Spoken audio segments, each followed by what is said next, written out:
Today is Tuesday, November 4th, 2014, and we are interviewing Howard Sosbee at the Santa Cruz Public Library in Santa Cruz, California. My name is Jeannie Zarnicki, and Jennifer Cockrell is recording. We both work for the Santa Cruz Public Libraries. This interview is being conducted for the Veterans History Project at the Library of Congress. Howard, where and when were you born?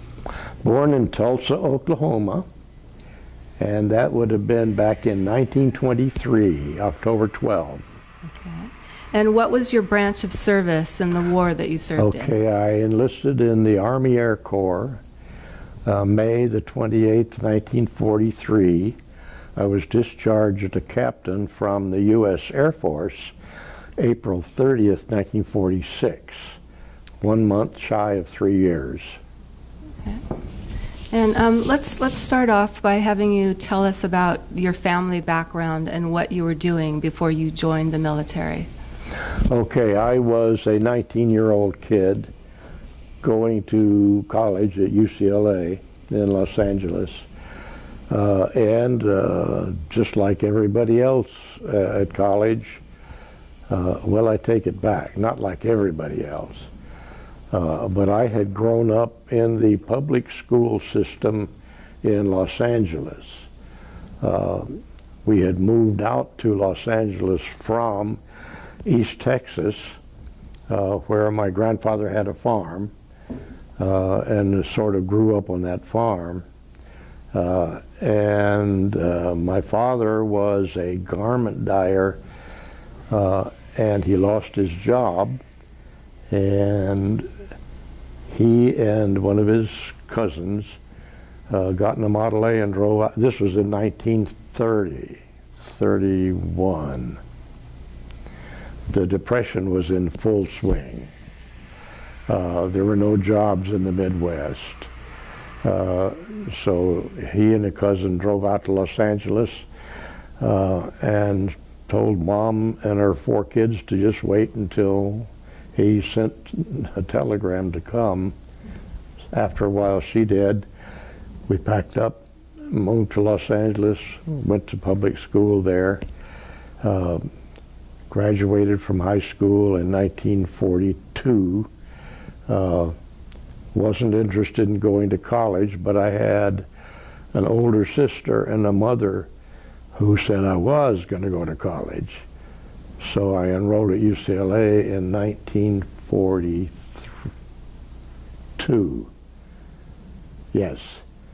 And like everybody else my age, I was classified 1A in the draft. So I knew I would be going any day, just like all the other guys my age. And so I wasn't a very good student because I knew I'd be going in the service. Why study when there's so much socializing to do, right? I finally got a little telegram, and the telegram always says, "Greetings." And this is from the President Roosevelt, "Greetings. It's something, report to the so-and-so induction center at such and such an address on such and such a date. Bring your toothbrush." So I got that notice, and I was to be there on December 9th. Now December 9th, okay. But all the time that I was at UCLA, this was December 9th, 1942. And the time that I'd been at UCLA, knowing that I was going to get called up, I wanted to be in good condition. So I'd been working out every day, and I'd been running the cross country every day. On my way back from the cross country, I was coming across the archery field, and there was a little creek and a little wooden bridge, and my foot went through that wooden bridge and broke all the metatarsals in my right foot. This is the day I'm to report. So the next day, I reported on crutches, and they say, "What happened to you?" "I broke my foot." "Oh, yeah, right. Go to the x-ray." So I went to the x-ray, and they classified me 4F, unfit for duty. but it was a temporary classification, 6 months.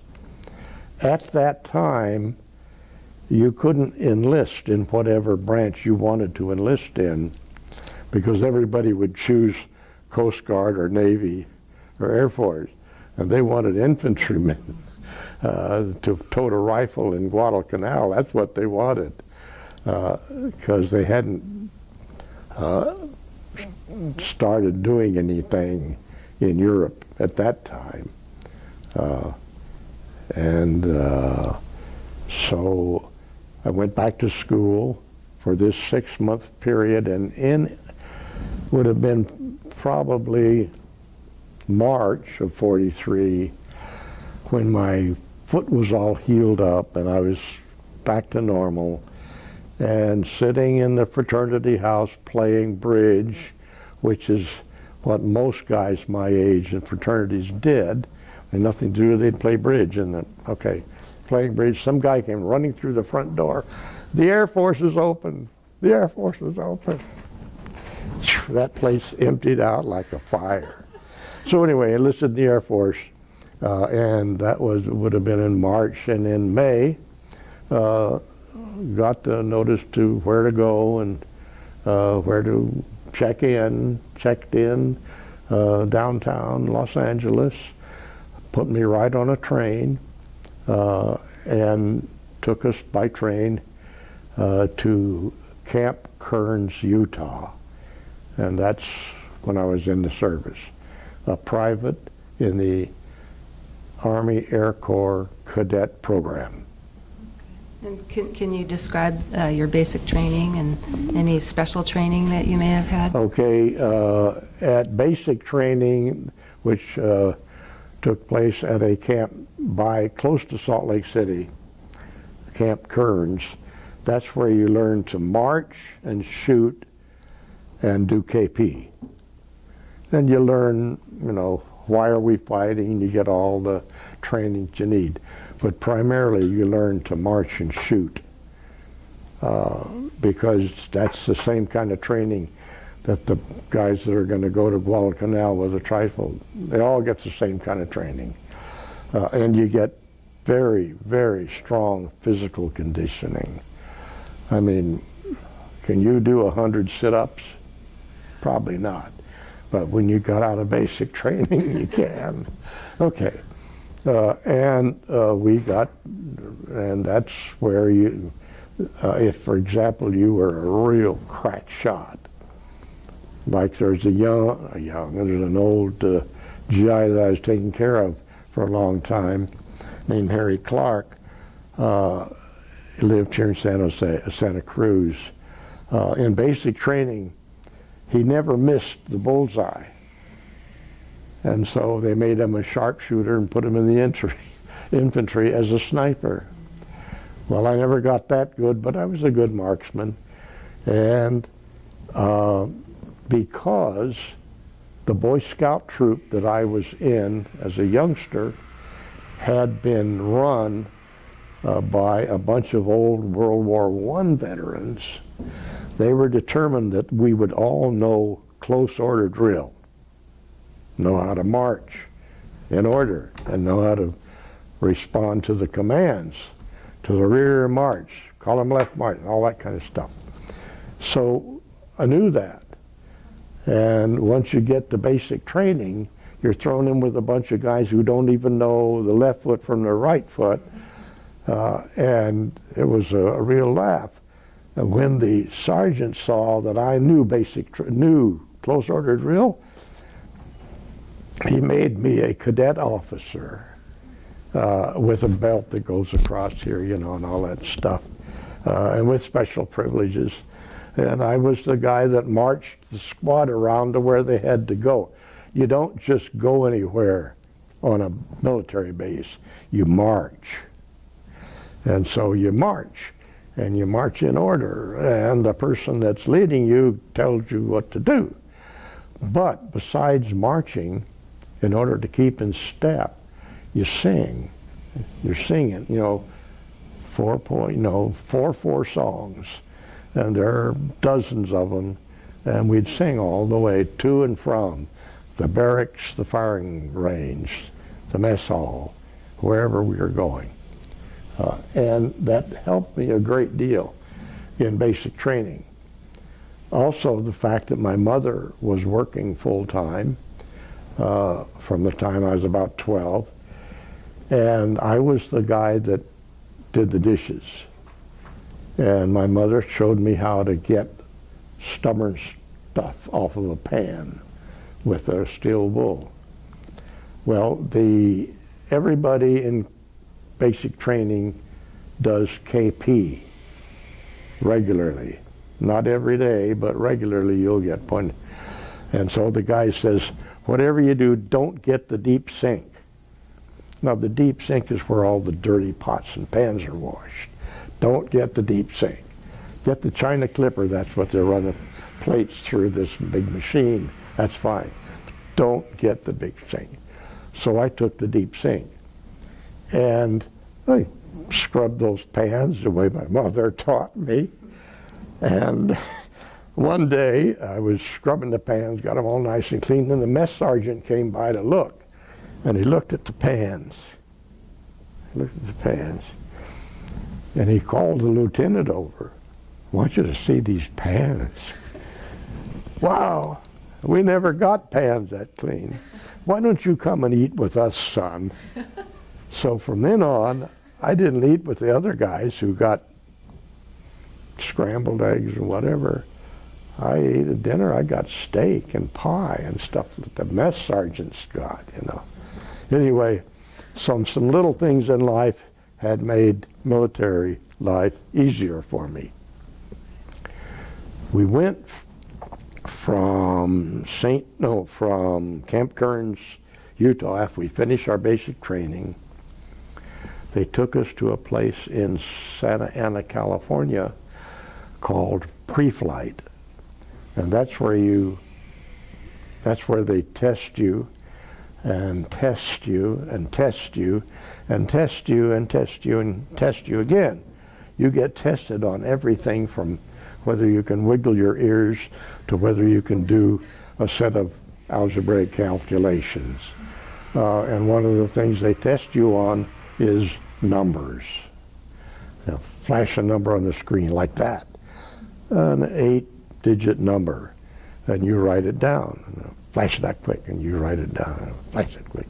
And they see how many you get accurately. And apparently I got them all accurate. And there's something else. Oh, they tested on simple arithmetic. Well, what we learned in school, I don't know if they still learn it, but we learned to add up a column of figures quickly. We got good at adding up a column of figures. To this day, I can do it faster than I can on a calculator.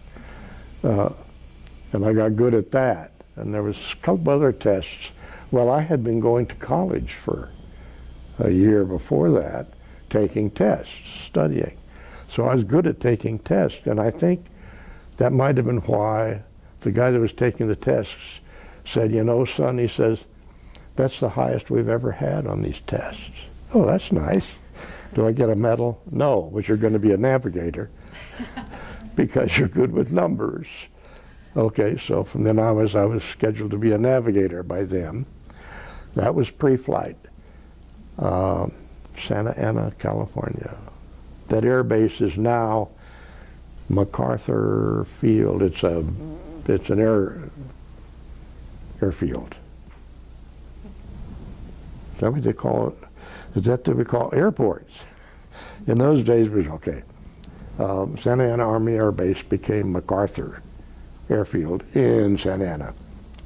Went from there to what was called College Training Detachment. That was designed for two main reasons, the best one of which was to maintain and support and keep open all of the colleges that were being drained of students by the war, but to keep them open so they didn't atrophy during the war. And this was a little men's college in Collegeville. What was it called? Anyway, St. John's College in Collegeville, Minnesota. But on the way, we passed through a town, and the typical troop train would have a bunch of cars, some of which were cattle cars, which was literally a cattle car, where they'd installed a bunch of bunks. Others would be the day coaches, where they had, just the seats like you'd find in BART. And others would be luxurious sleeper cars. You never know what you were going to be in. I was in a coach, and the coach this is 2 o'clock, maybe 3 in the morning. We were all flaked out asleep. And when the train stops, you know it generally stops, so you lift up your head and you look out the window. And I looked out the window and I saw this sign, North Platte. So where in the hell is North Platte? Turned out it's from Nebraska. About that time, the doors at each end of this coach open up, and this parade of women, Amazons, these were obviously farm women, came marching through, each of them carrying, the big trays with the strap that the cigarette girls in cabarets would carry around selling cigarettes, loaded with goodies. Pies, cakes, sandwiches, fruit, drinks, everything. Because, and there's a whole bunch of women, each would have one of the, categories of food, something good. And they just marched down handing this stuff out. And the guys would reach in the pocket to pull out money and, Now these women,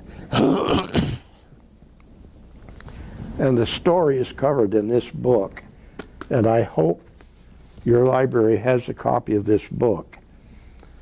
I checked to see if it was officially in the Library of Congress, and at the time it was published, it hadn't yet gone through whatever it takes.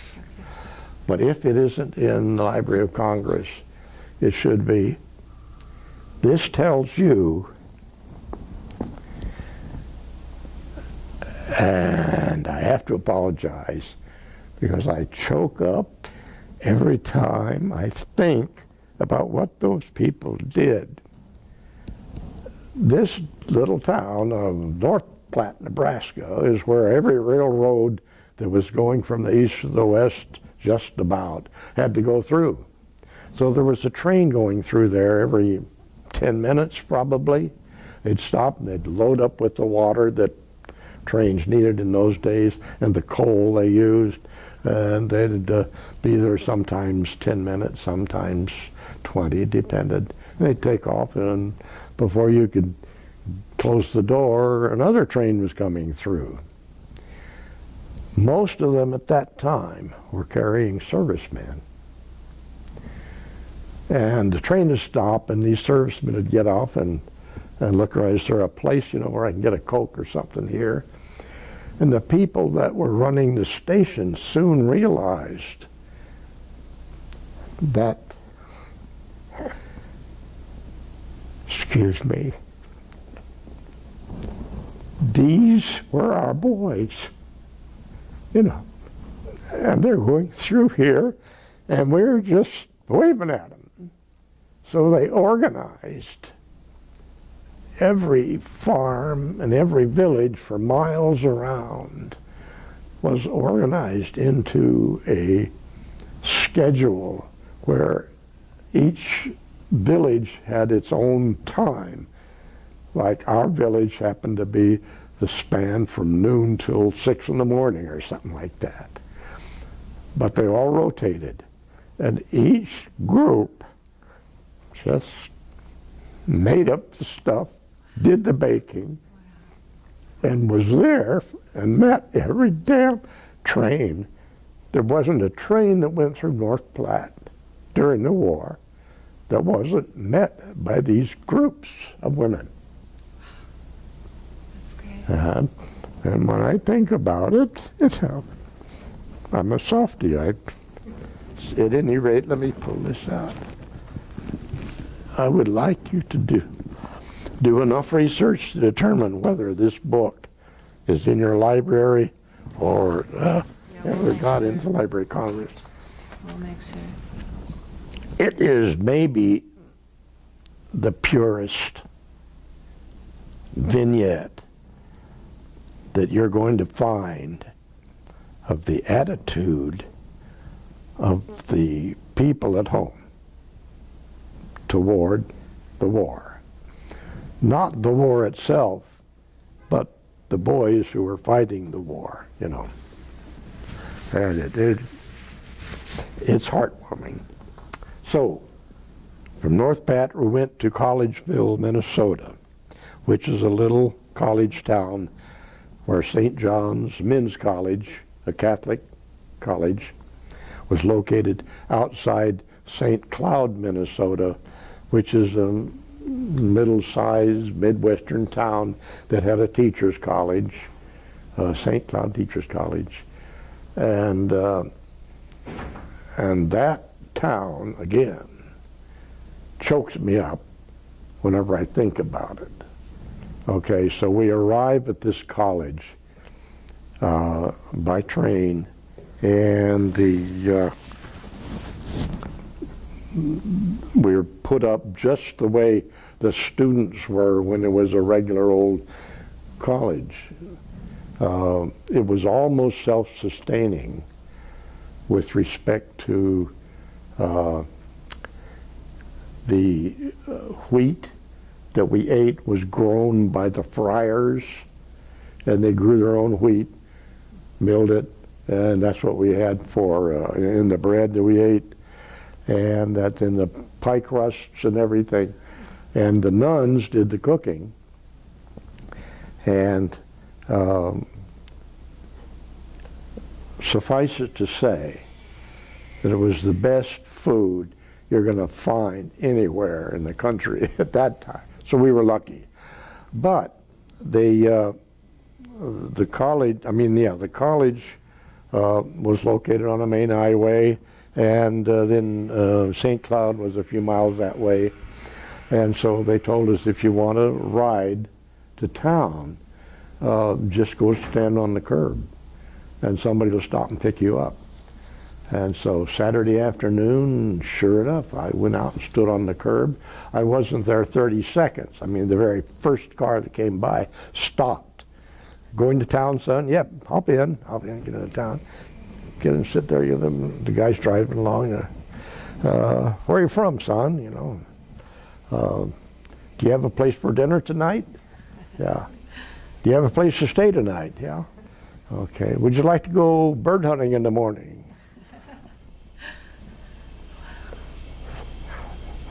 That's the greeting you got to St. Cloud, Minnesota.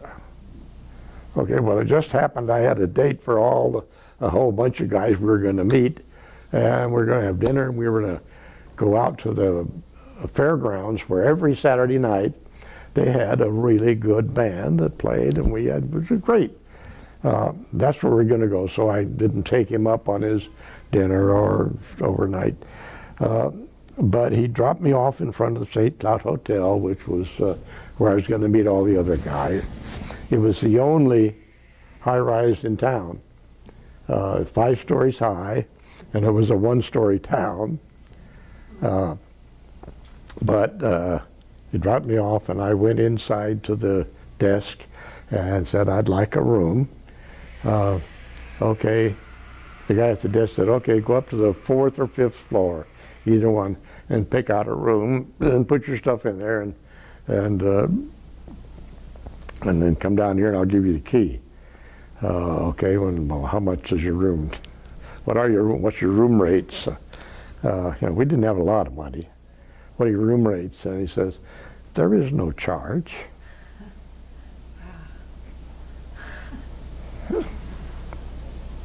Okay, so I went upstairs, got a room, put my duffel bag in there, came back downstairs and went to the bar and said, I'd like what kind of beer do you have on tap? Pabs or whatever. Okay, I'll have a glass of beer. I shoved it down in front of me. Okay. Took out a $5 bill and put it on the counter. And he pushed it back.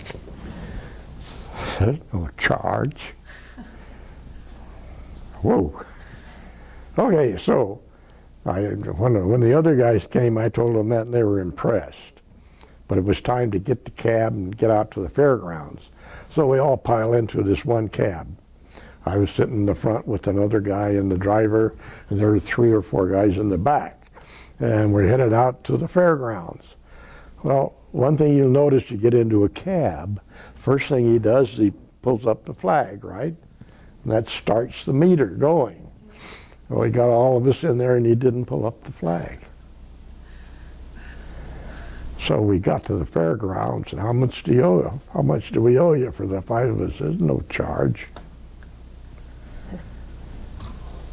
Well, now, what I normally did when I'd arrive at any town where I hadn't been before, I'd go and get on a bus, any bus, didn't matter, and just ride to the end of the line and ride back, and you'd get a kind of a picture of that town.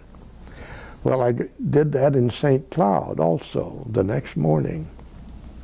Got on a bus and rode to the end of the line. Now, this was the fall. And in the Midwest in the fall, in those days, I don't know if they still did or not, people would rake up all the leaves into a pile on the street by the curb, and they'd burn the leaves. They're right there in the street. And so you're riding along in this bus, and there's a peculiar, not peculiar, it's a very, very semi-pleasant aroma of sycamore leaves burning. And that was in the air. But the thing that struck me was every house had a little flag in the window that had a star on it. Some had 4 stars. That means they had 4 suns. And some had gold stars. So why were the people in St. Cloud so kind and caring for the soldiers that were in town? We were their sons. And they treated us like kinfolk. So it came time to leave, and we marched everywhere. Well, Collegeville didn't have a train station.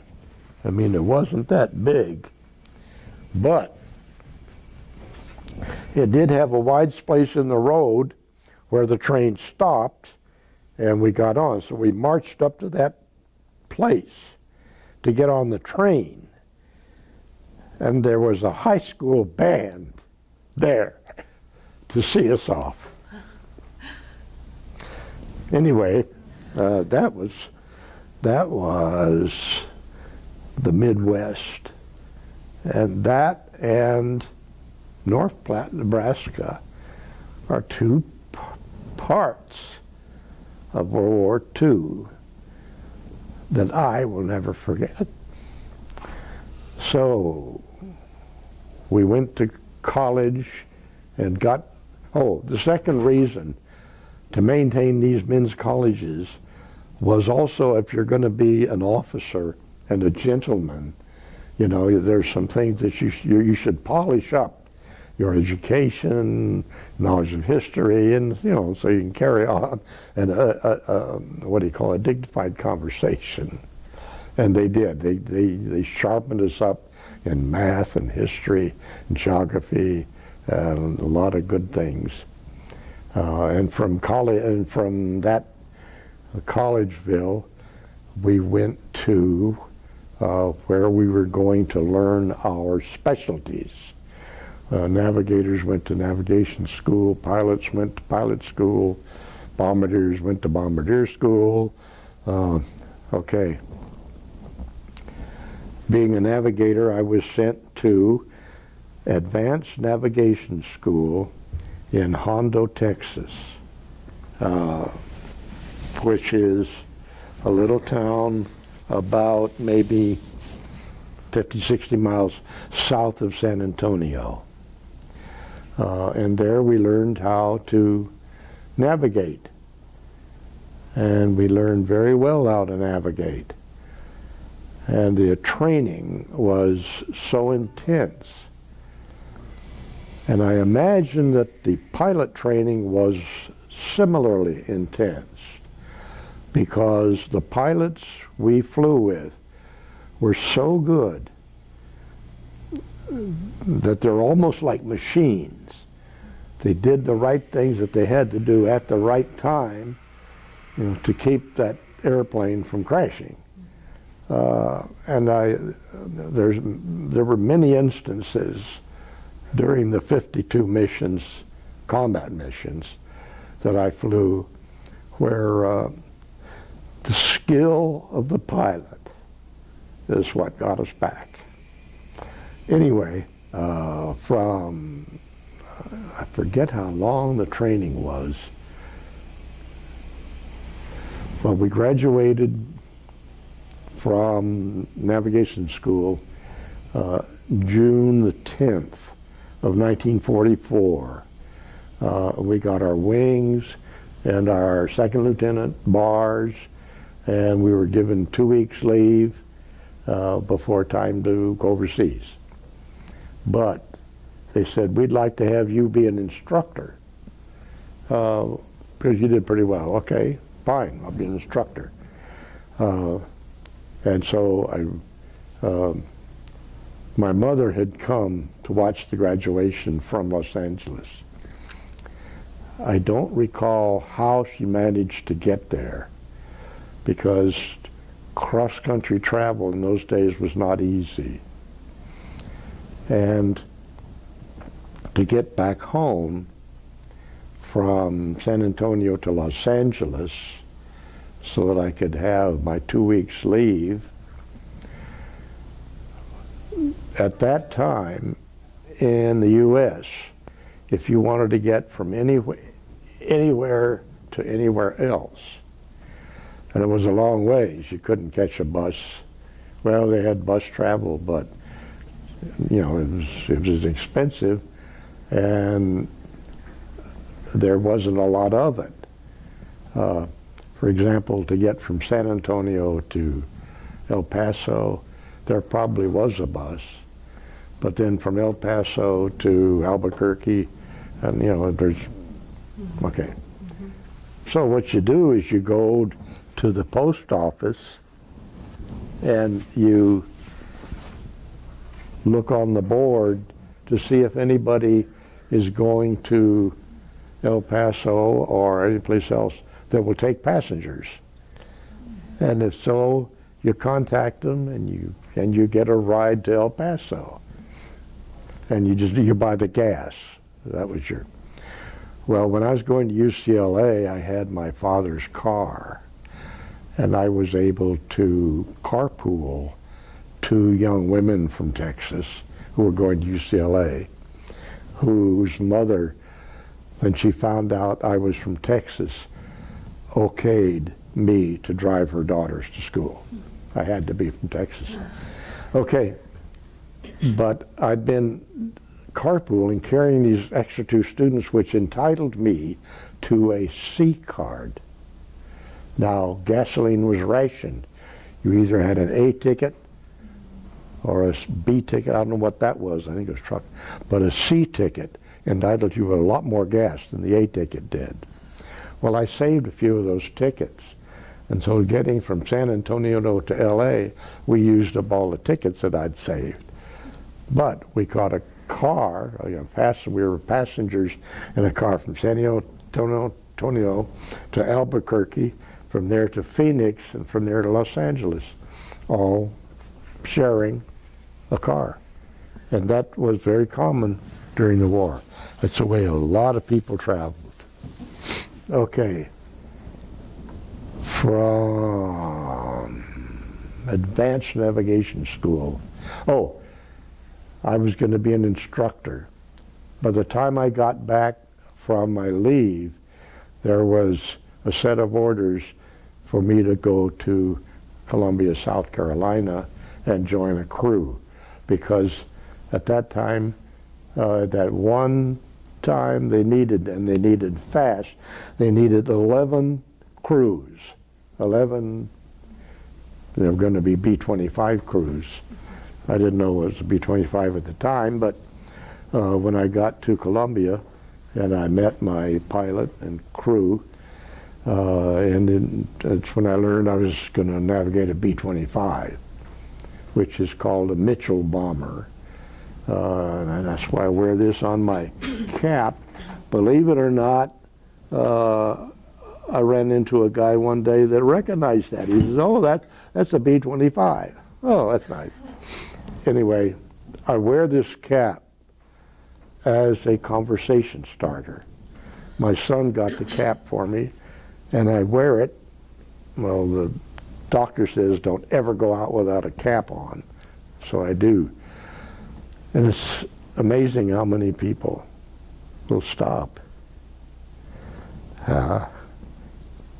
One lady at the supermarket said, "I'd like to pay for his groceries." So nice. That's the fact. Another time, a young man did the same thing. Another time, a young person said, "When was World War XI?" And things like, anyway, I still like the cap. At any rate, I became a member of a B-25 crew. Pilot's name was Joseph Belisle, B-E-L-I-S-L-E. He was from Worcester, Massachusetts. The top turret gunner was Leo Bedard, B-E-D-A-R-D. The radio gunner was named Cheney, C-H-A-N-E-Y, and I can't think of his first name. And the tail gunner was named Bayes, B-A-Y-E-S. So for, I guess it was a month, maybe 2 months, we practiced flying a B-25. As far as the pilot was concerned, he was the one that needed to practice because he had never flown that airplane before. So his training was more intense than ours. But as a navigator, I got a lot of practice navigating around a part of the country that I hadn't previously gotten trained in, which was handy. We had to fly from Columbia. We had to do, part of the training was to do what's called an overnight. That's where you had to fly somewhere, sleep overnight, and fly back the next day. To go from where we were to Worcester, Massachusetts, if you're going to go overnight where your folks are, right? Mm-hmm. So we went more Worcester. But we had to fly over Washington, D.C. That's when we learned that you can't fly over Washington, D.C. during wartime. Anyway, after Columbia, South Carolina, we got to where we were pretty good at what we did, and we're ready to go overseas. We went down to Savannah, Georgia, where they issued us all the stuff we're going to need overseas, including a .45 caliber pistol and whatever else. And that was just a few days, and down to Miami Beach to wait for an airplane to take us over. That was 3 or 4 days there, and that's where we had a chance to do some deep sea fishing for the big, the big fish, the sailfish. Anyway, we got 2 or 3 guys together and chartered a boat, and I caught a sailfish that was about that long, which is small for a sailfish, but I took a picture of it and sent it home with me sitting in front of it. Anyway, the folks at home were always glad. In fact, they hungered for any kind of communication from their boys. And the response I got from my mother was, "Don't they feed you?" She could see my rib bones because I was shirtless, in the South in the summer, you go shirtless. No, I was in the peak of condition. There just wasn't any more fat left on there. Okay, so we got an airplane. It was a C-54 which the Douglas designation was DC-6 or DC-4, I forget. Anyway, C-54s. They later we used a lot for airliners flying back and forth from LA to San Francisco. Got a lot of time in a C-54. Then, after the war that was. But the C-54 flew us, by us, at that time, trying to think, whether I went over separately or my crew went over separately. And you know, it's strange I can't remember that. Anyway, we flew from Miami Beach to the Azores, to Casablanca, to Tripoli, to Cairo, to Abadan, Iran, to Karachi. When we stopped at Cairo, we were going to be there a couple of days.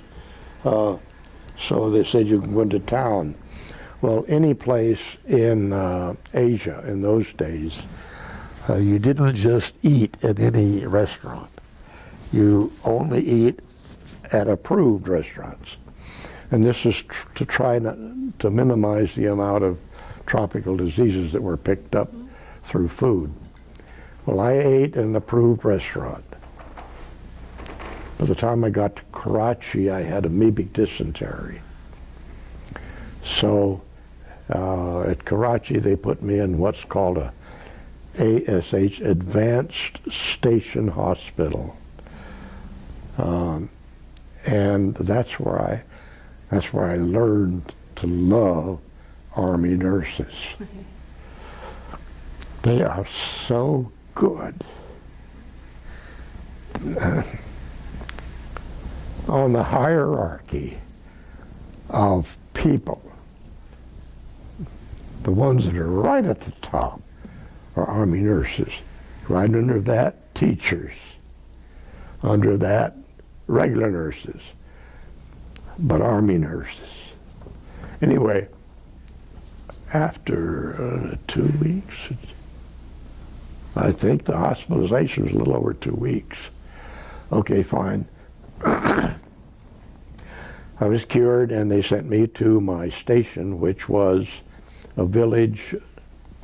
I don't know not even if it even had a population. If so, I would guess the population was probably 200 or whatever. And the village had a name. It was called Finney. We spelled it F-E-N-N-Y, but on the maps I noticed it spelled F-E-N-I. Finney was on the edge of the jungled range of mountains between Burma and India. And where that jungle came down and hit the level plains that constitute what is now Bangladesh, all rice paddies. Well, there was an air base there. And there was our squadron and another squadron of B-25s and a squadron of P-47 fighter planes stationed there. And like I say, this is all rice paddies to the west, all jungle to the east, and the jungle had tigers in it. So we were careful about that. We didn't walk around at night without our pistols. That's where I spent the next year. And the first mission I had assigned to me to do the navigating was to find Kennedy Peak in Burma. The base from which we flew, Finney, went up over what's called the Little Hump. Not as high as the Himalayas. I think the tallest mountain in the Little Hump was, I believe, 14,000. But that's from memory. We'd fly over that range to assigned targets somewhere in Burma. And for the first month or two, we were generally flying in a formation, sometimes a lot of planes, sometimes just a few, depending on the target. We would bomb from medium altitude, that's 10 to 12,000 feet. They were not dangerous from the standpoint of enemy fighter planes, because we had a lot more better fighters planes than they did. And Burma was a second-rate priority to Japan at the time, who was more interested in the South Pacific. So the missions were not really dangerous. The only danger we had was from the anti-aircraft. And some of the targets we had to hit, such as marshalling yards, troop camps, were heavily fortified with anti-aircraft guns. And when we approached the target, we could see the black puffs of smoke, which is the anti-aircraft shelling. But none of the aircraft that I was in or flew with in a group ever got shot down by the anti-aircraft. We got a lot of holes, because if we were flying over it, see, the aircraft, the shell bursts and throws the shrapnel up. So if we were flying above it, we'd get some puncture holes.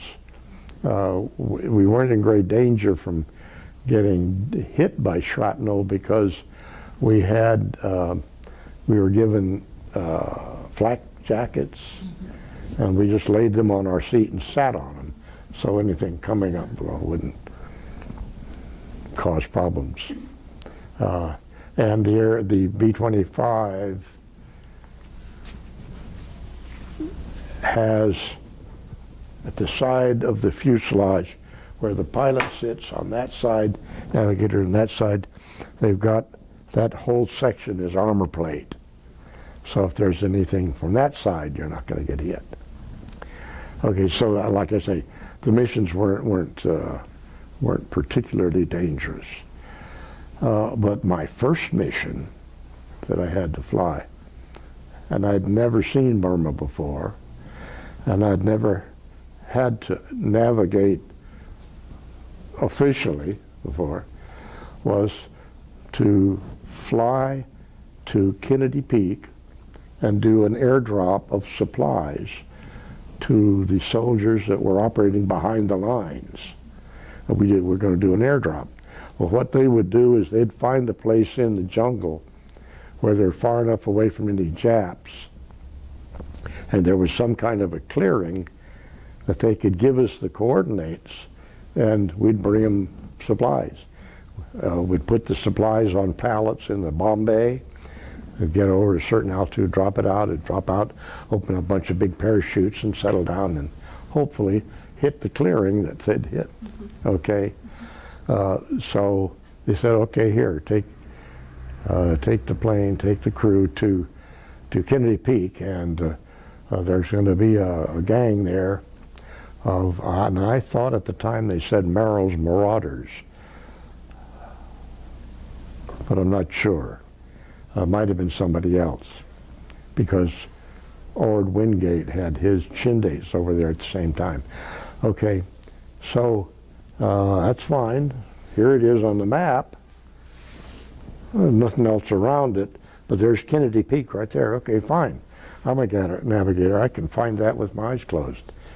So we, because when you're navigating on what's called visual flight rules, that means you can see the ground, as opposed to instrument flight rules where you can't see the ground.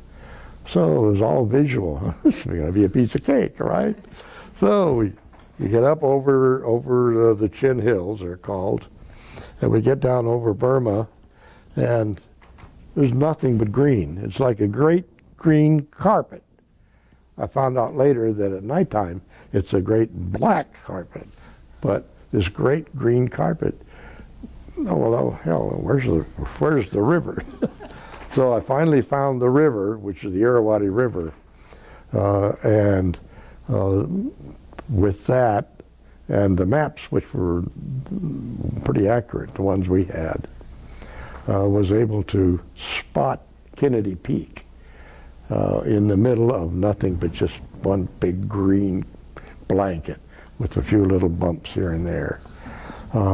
So I was really proud of myself, you know, navigating over jungle, which is probably a lot like navigating over ocean, and finding the target exactly where it's supposed to be.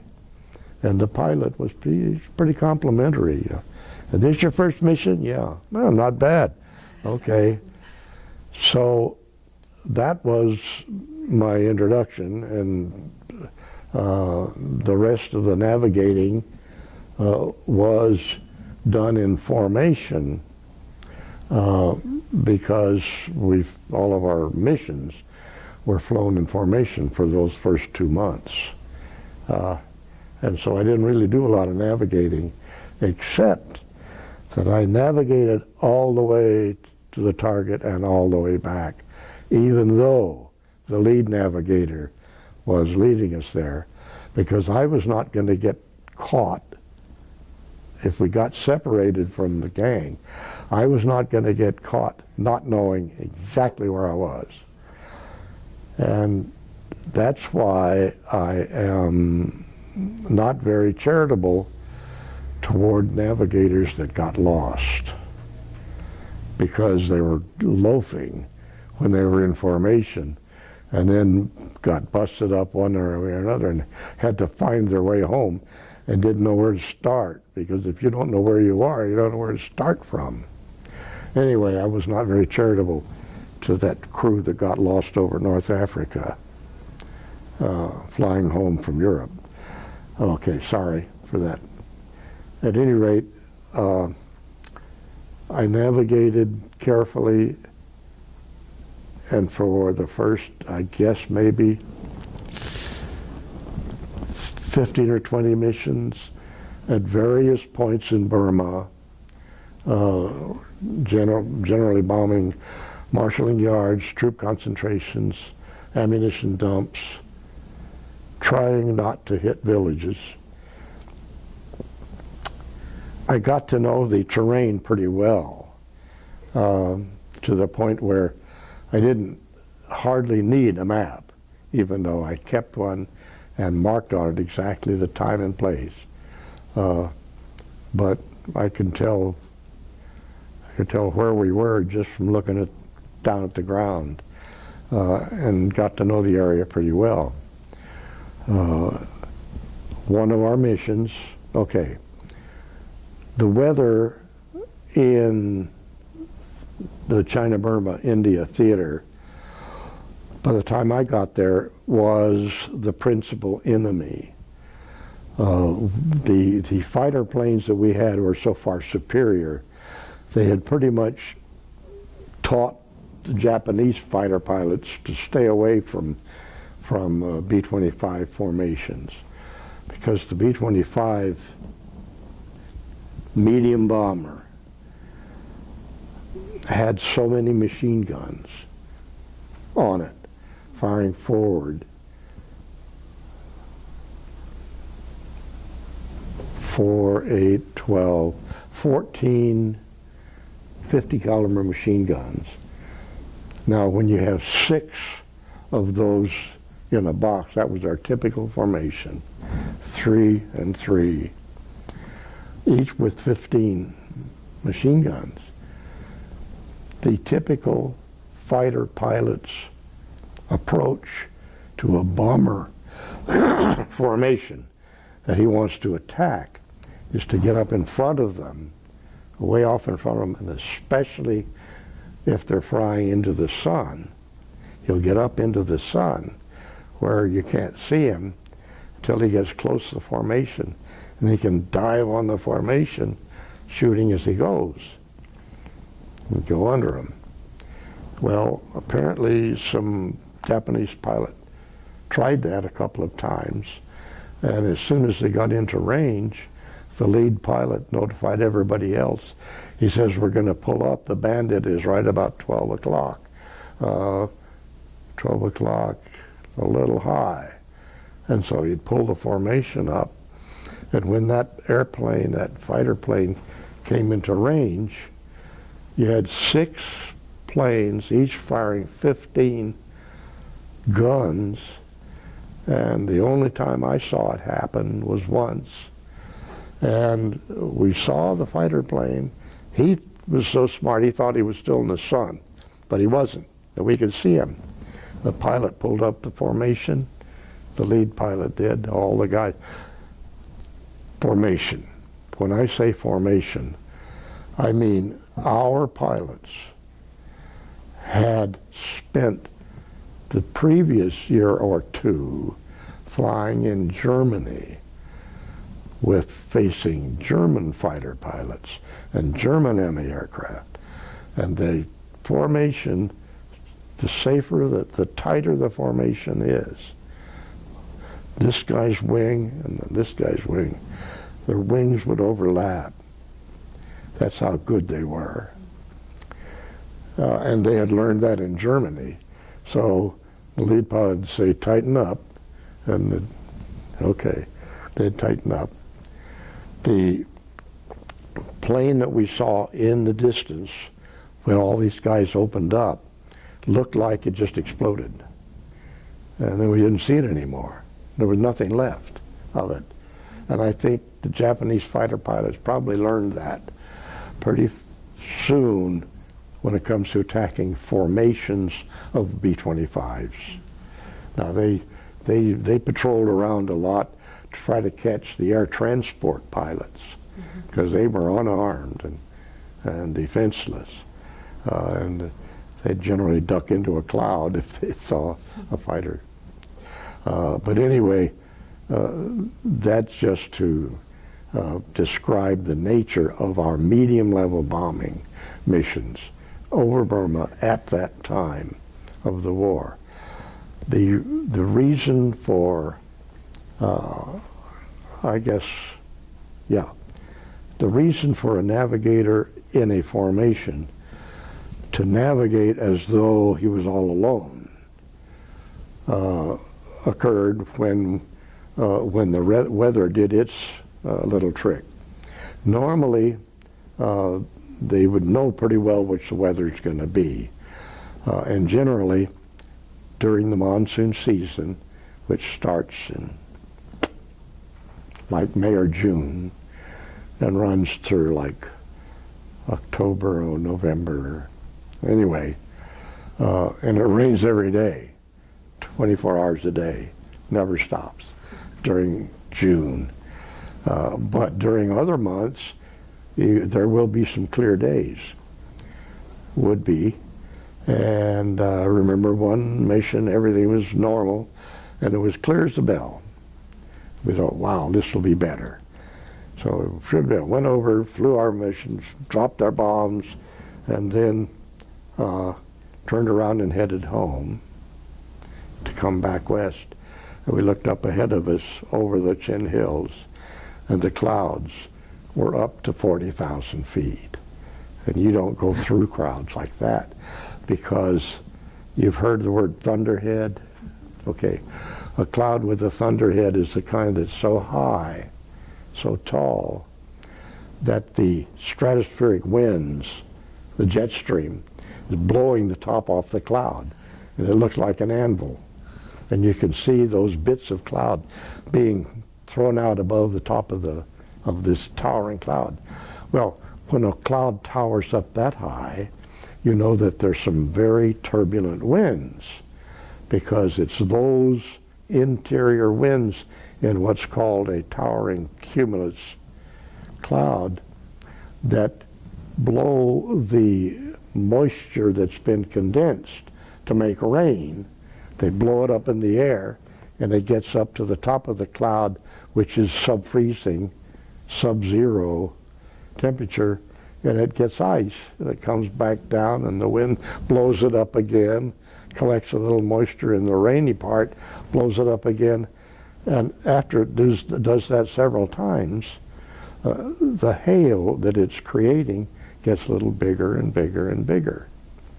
And you've heard of golf ball size hail in Texas, the Midwest. It's common apparently there. Well, the hail that we saw over Burma and over the hills, the Chin Hills, was not golf ball size, it was baseball size. I mean, those clouds were on steroids. Anyway, because we had to break up the formation and find our own way home by whatever means possible. I told our pilot just to get down on the deck and fly out to the ocean, which would make it easier flying than any place else. So he did, went down on the deck, went out to the ocean, and all we had to go on to find out where we were and how to get where we wanted to go was the accuracy of the navigating. And I was proud of myself again. You know, when I found Kennedy Peak, I put a gold star on my forehead. When I found our way home, there was nothing visible except the white caps below us when we went out to the Bay of Bengal. So I told the pilot what heading to fly, and that was my job. And whenever I watched the needle on the compass, whenever he got a little bit off, I'd say, heading, and I did get back in. He was a good pilot. Harry Cuthbertson was his name. Okay. Incidentally, I never flew with the pilot I trained with. And I'm not sure why that was, but the new pilots, of course, had to fly co-pilot with the seasoned guys for a long time. And then they got a different crew, okay. But the pilot I flew on that mission with was good at holding a heading. And at the right time, I told him, okay, 90 degrees this way. And our field was situated maybe 30 miles north of what is now the capital of Bangladesh, a town called Chittagong. And Chittagong was a seaport. And so you'd recognize it by, you know, when a harbor has a certain shape, you'd recognize it by the harbor. And so the pilot turned, and here we are. We can't see anything except clouds, rain, and whitecaps. And we flew for about 3 minutes on that heading, and there was the harbor. I said, okay, Harry Cuthbertson. I said, okay, Harry, how'd you like that? And then we flew in, because 30 miles north of Chittagong, there's a railway that runs straight north out of Chittagong, and it happens to point to our runway. So we got down low enough we could see that railroad, and it pointed right to the runway. I said, okay, Harry, how was that? Okay, that was when we were coming home from medium-level bombing missions. We pretty soon ran out of targets. I don't mean ran out of targets, but pretty soon the Japanese were not giving us any targets to speak of. But there's still heavy fighting in Burma. The British, I say British, but the soldiers doing the fighting were a combination of soldiers, infantry from Australia and New Zealand, and they were called the Anzacs, which stood for Australia, New Zealand Army Corps, Anzacs. And they were on the ground with a lot of pretty heavy fighting over there. and they had just, I think they had just pushed the Japs out of northern India, where they had penetrated at one time, and were starting to push them back down south. And so the CEO at the time was a very ambitious guy, and he went to the Anzacs and he said, look, we don't have very many targets. This medium level bombing, I know, is not helping you guys very much, but if you can find a place where we can land in Burma,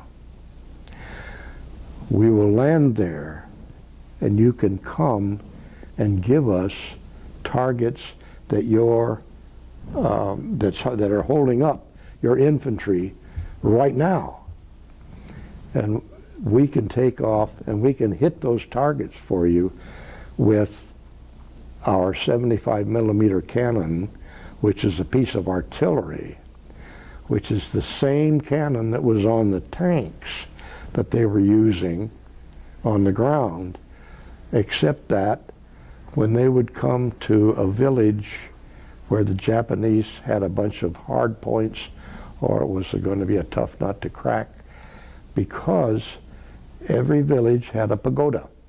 That was their church. And the pagodas were onion-shaped. You've seen them? Mm-hmm. Okay.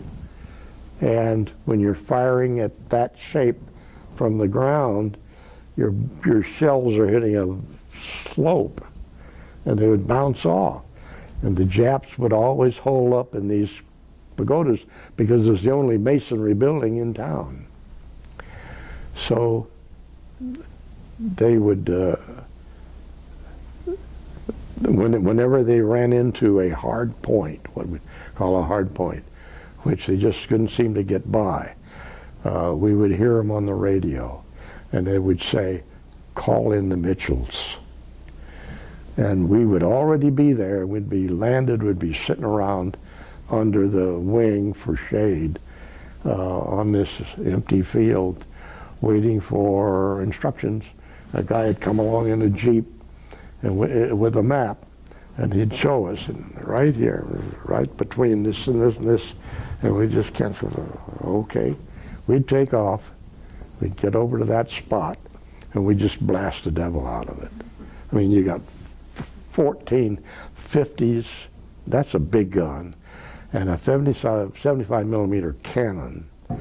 And on a good run, the navigator, that was me, after we got to the target, I would get out of my seat, which is next to the pilot, get down into the cabin where the artillery shells were.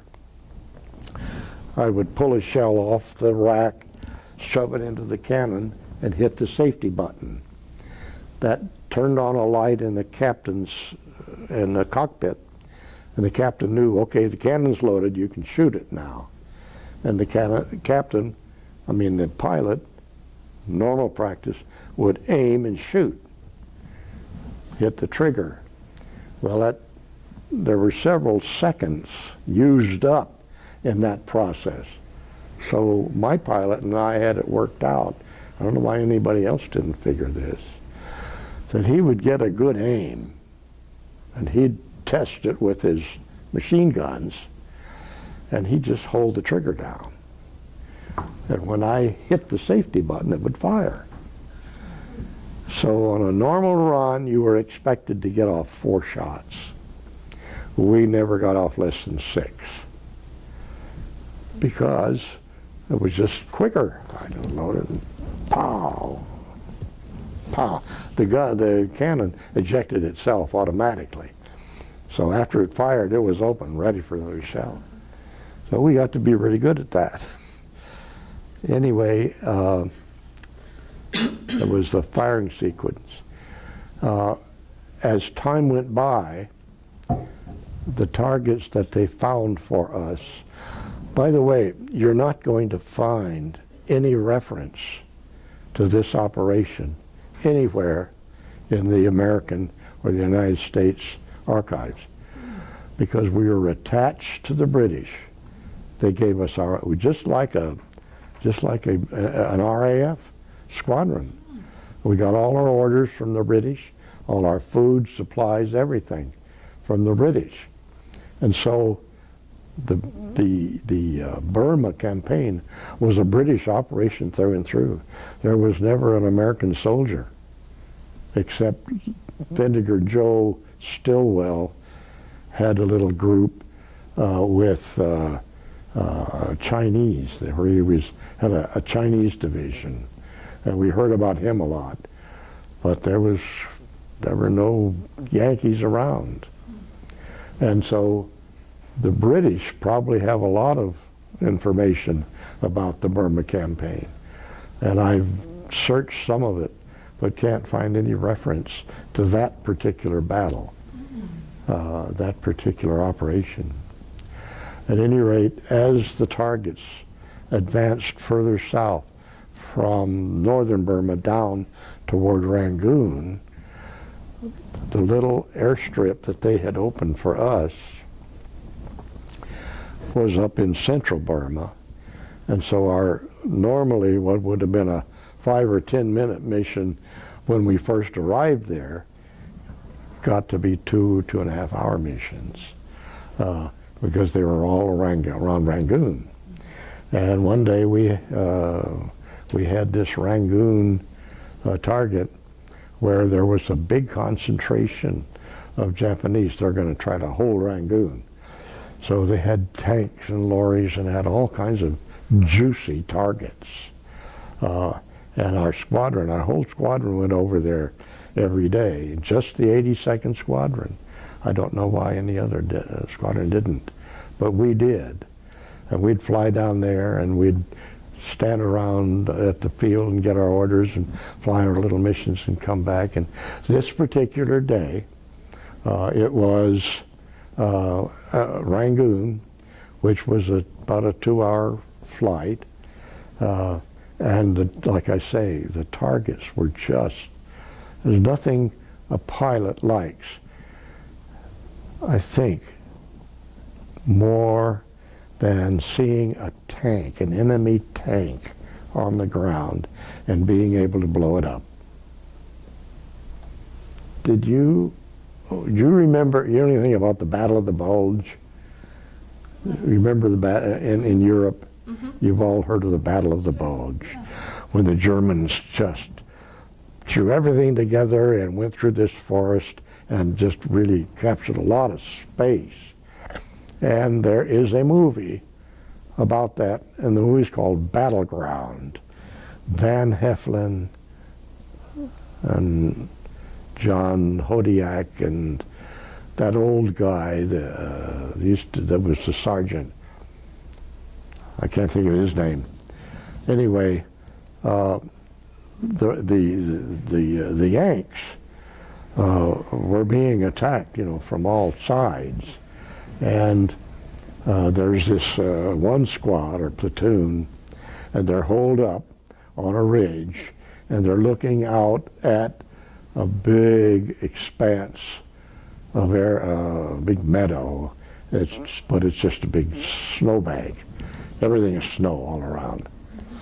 And you can see these black spots starting to cross that. And pretty soon, the guys that are looking out there realize those are German tanks. And so this one young guy is laying in this foxhole. He's laying there and he cocks his rifle. And this old sergeant says, you might as well wait. He says, they're going to get a lot closer and you'll still be here. Well, and so that set the suspense for, you know. And then all of a sudden, this old sergeant, and this is what I like about the movies, you know, they can create a scene that you'd never see. This old sergeant, before the Germans were dropping propaganda leaflets on the soldiers who were holed up at Bastogne, and then they'd be, surrender now, and we'll take care of you, and those kinds of things. Mm-hmm. And so the ground was covered with these leaflets. And this old sergeant, after he said you'll still be here, went around picking up these leaflets. And it was obvious that he was going to have to go to the bathroom and needed some toilet paper, right? So he leans down to pick up one of the leaflets, and he sees his shadow. Don't forget, there's been nothing in the sky except clouds. The Air Force has not been able to fly because of the weather. But he sees his shadow, which means the sun is coming out. And the sun did come out. And when the sun came out, and Hollywood showed us this flight of P-47s diving down on those tanks. And you thought, oh boy, it's a turkey shoot for the P-47s. And that was the climax, semi-climax of the movie. But that's what a pilot likes to see, something he can shoot at. One of the entertaining parts of movie night was what they called fighter kills. And what it was the film taken from the gun sight of the camera, of the machine gun. And it had every machine gun had a camera, or a group of them had a camera. When the pilot fired the machine gun, it ran that camera for a few seconds after it stopped, so you could see what it hit. And so they'd gather all those up together, and we'd get to see, after we'd see the movie or before the movie, we'd get to see the fighter kills, where they'd shoot down German bombers, German fighters, or German locomotives. And you'd see a locomotive way off in the distance there, and you'd see this pilot coming in on it, and pretty soon you'd see the tracer bullets hitting that locomotive, and then you'd see an explosion where the steam blew up. And that's what pilots like to do to the enemy, that is. Oh, excuse me. Leg cramp, hamstring. Okay, that's typical when you get old.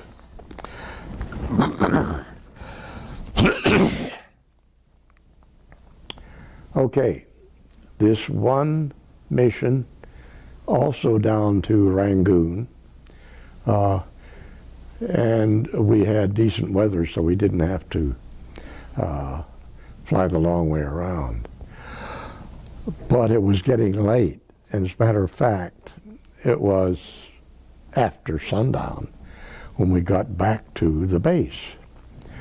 Well, now in Burma, when the sun goes down, you don't have twilight. The lights go off. It's black, it's dark, because there's 14,000 feet of mountain between you and the sunset. If there's clouds in the sky, you can see a sunset, but if there's no clouds, there's no light. And so we're coming back from Rangoon, and all of a sudden we realize Rangoon, which is where it's still getting sunshine, because it's past the Chindit range, way past it. So it's still getting sunlight, and we're bowing, we're shooting up everything we can find in there. We're shooting up, and when we run out of ammunition, we turn out and head home. Well, you turn around and head home, and it's daylight in Rangoon, and it's midnight up there, and there's no light. And the ground, where you would normally see roads, villages, jungle openings in the jungle, so forth, what you see is a black blanket. There's not a recognizable sight there. So we fly up to where we know our landing field is. And because, as I said, I could get off 6 rounds to a run. We'd use up all of our shells faster than the other guys. So we were one of the first ones, we were the first crew to get back over the field. And we saw the field ahead of us, and normally you had to land from north to south. So we'd make our downwind approach on the east of the side of the field, turn on the base, and then head south on the final approach. When we saw the field in the proper position, well, we saw the field coming in on our downwind leg. The field was very visible. And by the time we turned on our base leg, we could still see it, but when we turned on the final, it disappeared. And we couldn't figure out why it disappeared, but we could see it just fine from the downwind. And I turned on the base leg, and the pilot, this time was a different pilot. His name was Don Hummel, and he was superb. Anyway, we turned on the final. We had turned the landing lights on, and instead of seeing jungle or dirt where we normally land, nothing but a sea of gliders. Those are the gliders that the Anzacs had used to capture that field a couple of weeks before, or a month before, whenever. And they just never needed them again. So there they were, and here we were just about going to land on top of them.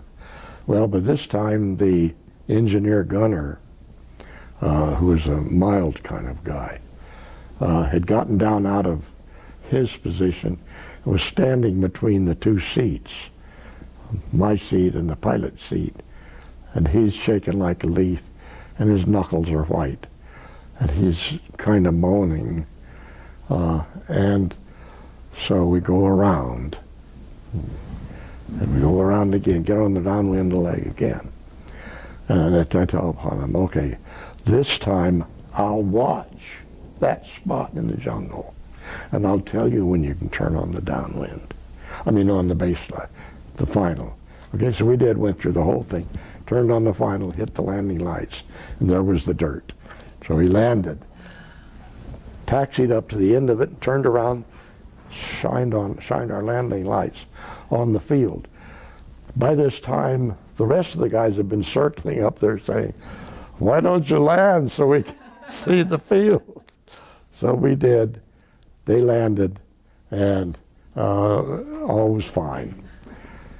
But then we had to assemble, and the operations officer had to check everybody out, make sure everybody's here, nobody's missing. Okay, let's go home. When he gets to us, I say, everything's fine. The only problem is we don't have enough gas. Well, how much do you have? We have exactly the exact amount that we need to get us to Finney. Well, take off. Well, you know what the regulation says. You don't ever take off without a 25% gasoline fuel reserve. It's against Air Force law. We said, well, tell me again how much gas you have. And I said, we have just exactly enough without the reserve. He says, okay, take off. So we took off. And you can believe me that this was another pilot, by the way.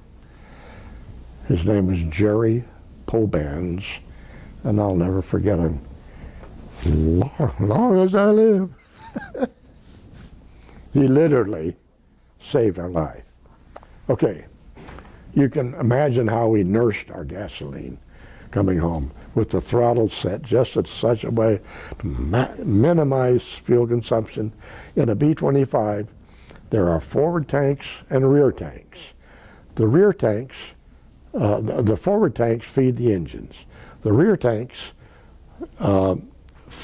drain into the forward tanks through a tube that is too small to provide fuel at a volume necessary for the engines to run. So if you're going to use any of the fuel in your rear tanks, you've got to get them into the forward tank before the forward tank gets empty. Okay, we knew that. So that was easy. Well, so we switched to get the valves to get the fuel into the forward tank, and pretty soon we could see that there's still a lot of fuel in the rear tanks. So they're only slightly higher than the forward tanks. So he lowered the flaps a little bit, which caused the tanks to tip and get every drop into the forward tanks. Okay, so we're in the forward tanks, we've got all the fuel we've got, we're headed for home, we're approaching home. Normally you're flying over 14,000 foot mountains, and after you get over the mountains you drop down to about 4,000 feet. You know, there's no use being that high, you're going to have to drop down there anyway, so that's called the letdown. So normally you let down, and I told the pilot, don't let down. Keep your altitude, because we're going to need every bit of it. Altitude above an airplane is useless. It's the altitude below an airplane that is your safety cushion. Okay, so we kept our altitude. We approached the field, radio the tower. I have a picture of that tower here somewhere. Radio the tower. We are out of gas. We're gonna make a direct approach. We're coming straight in. We're not going to circle or anything. We're coming straight in. And the tower says, please circle until we give you the clear, because we have VIP taking off. So please circle. Get back on the radio. And by this time the pilot, he's flying. I'm the one talking to the tower. I didn't make myself clear. Hello, we are out of gas. Our right engine is already sputtering. We are going to make a direct in approach. Tower. God damn it, I told you to circle. Circle until we give you clearance. You may tell us to circle. We are coming in direct. We could see the field by that time, and there's an A-26 on the end of the field, of the runway, and he's taxiing off the runway.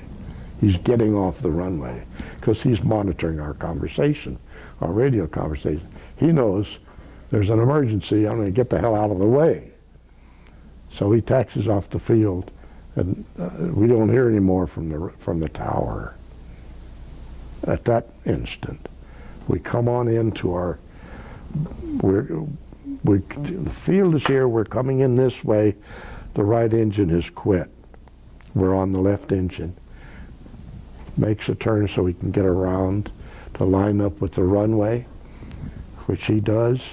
Normally, a B-25 would come in to approach the runway.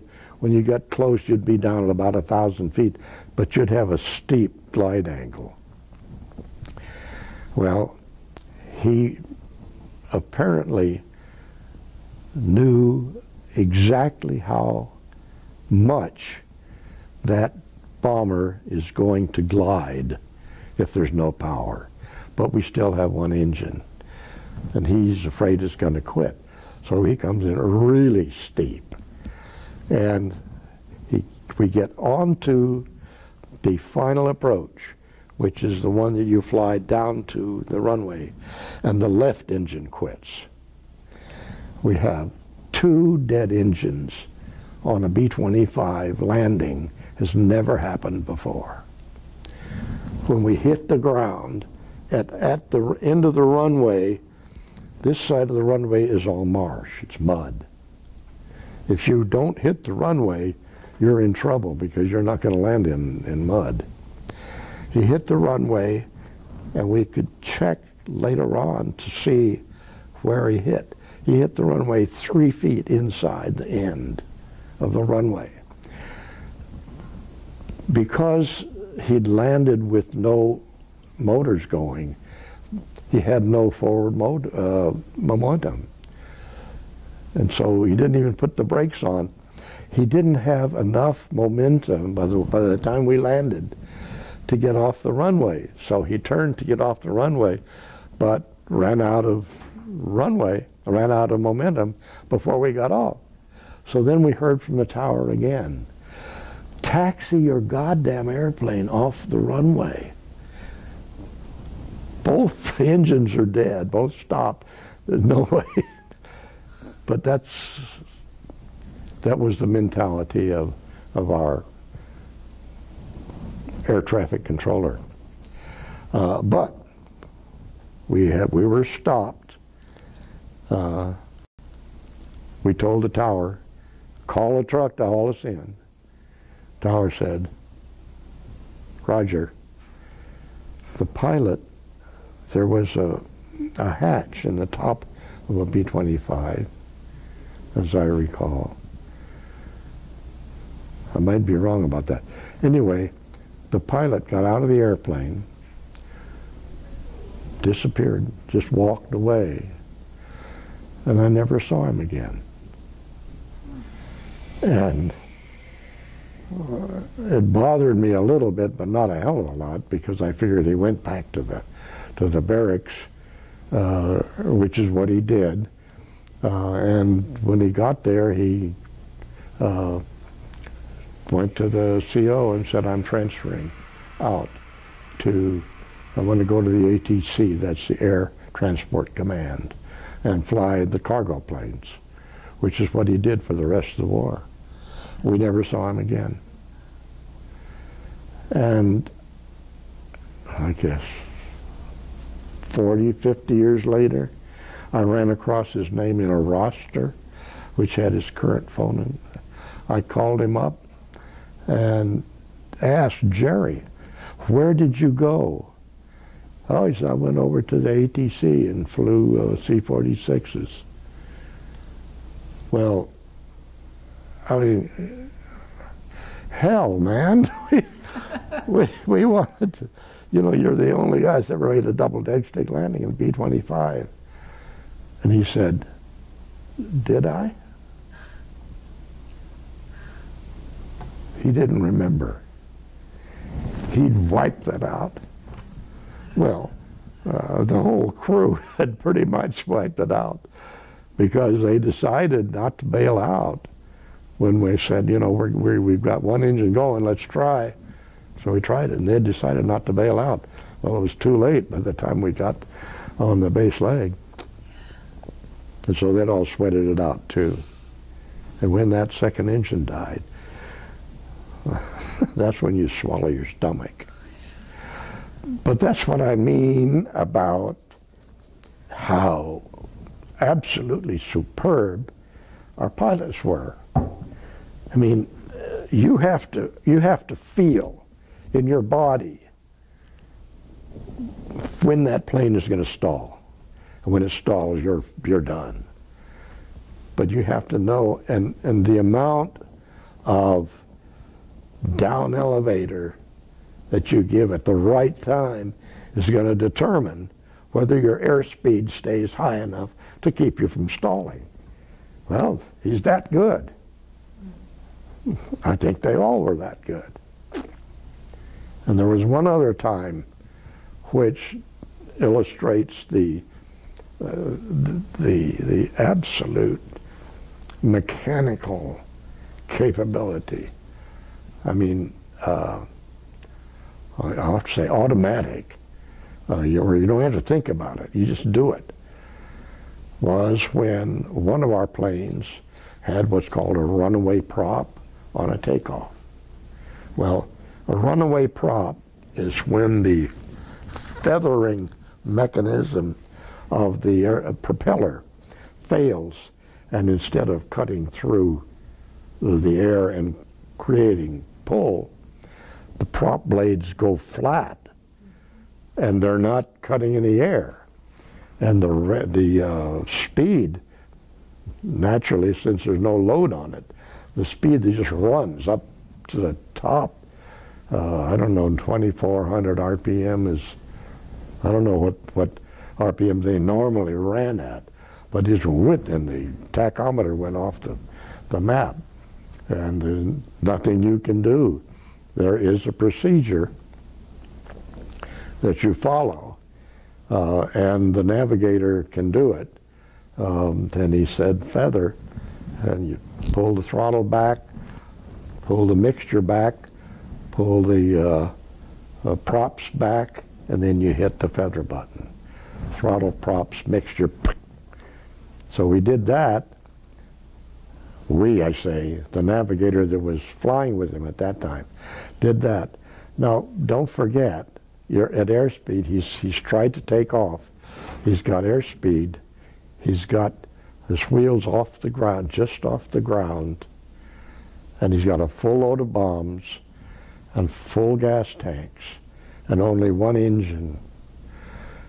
And what's he going to do?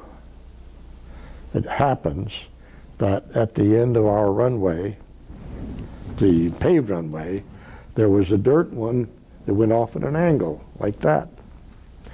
He was able to keep that engine, that plane on one engine in a flat turn sufficiently to get to that dirt runway.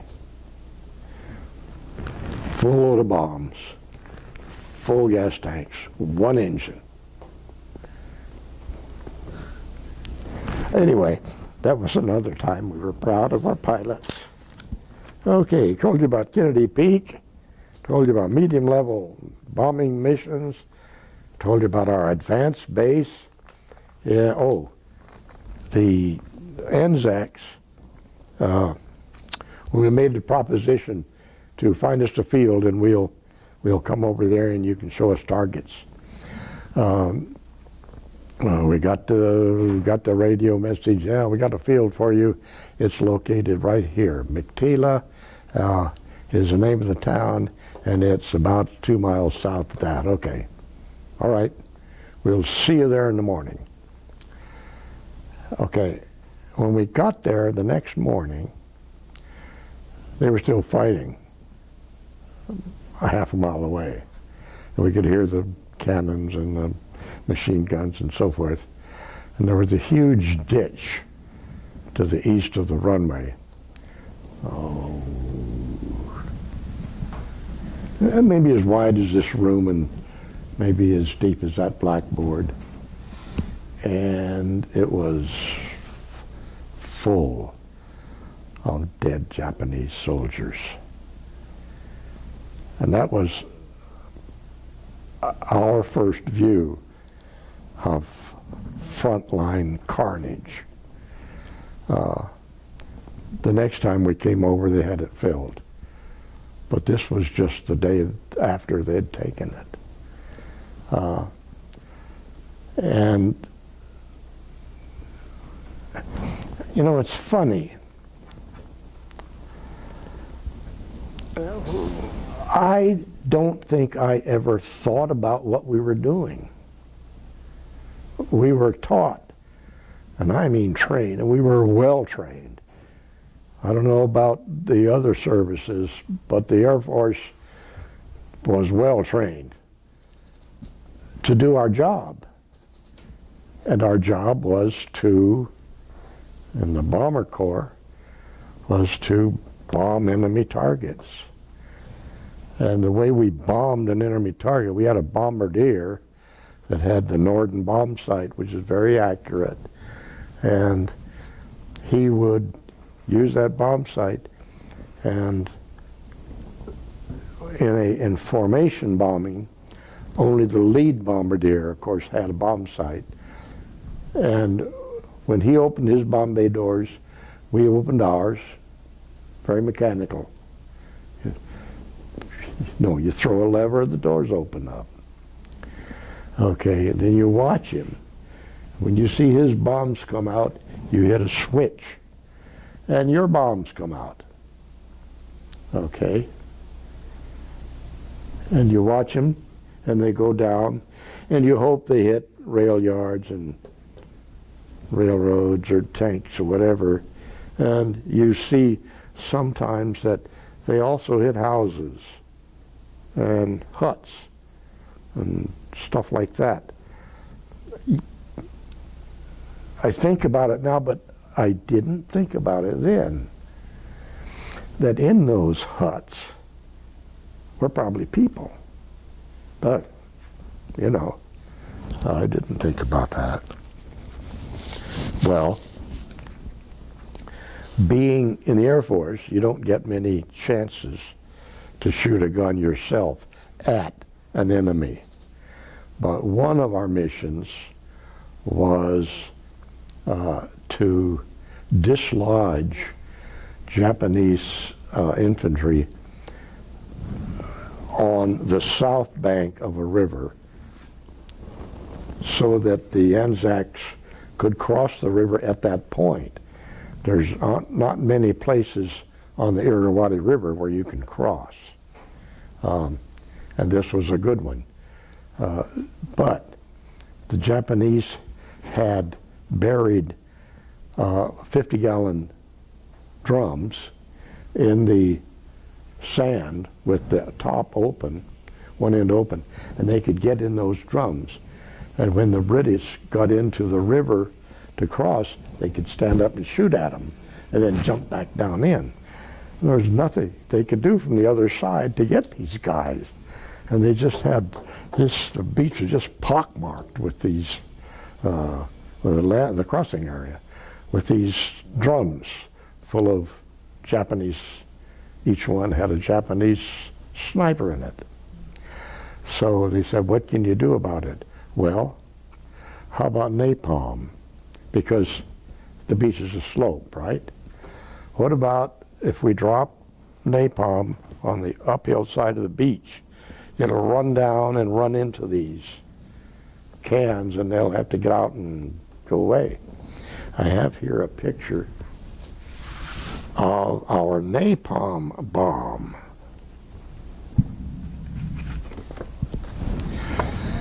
It's a 50-gallon drum with 2 hand grenades strapped on it. And when you throw the bomb release, it pulls the pin on the hand grenade.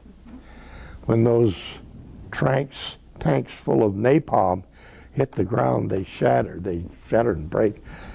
The hand grenade explodes, ignites the napalm. The napalm has been scattered along the top end of the beach and is running down the slope. And wherever it hits, it gets in these cans. The guys have got to jump and get the hell out of there. They're going to burn, right? So they were doing that.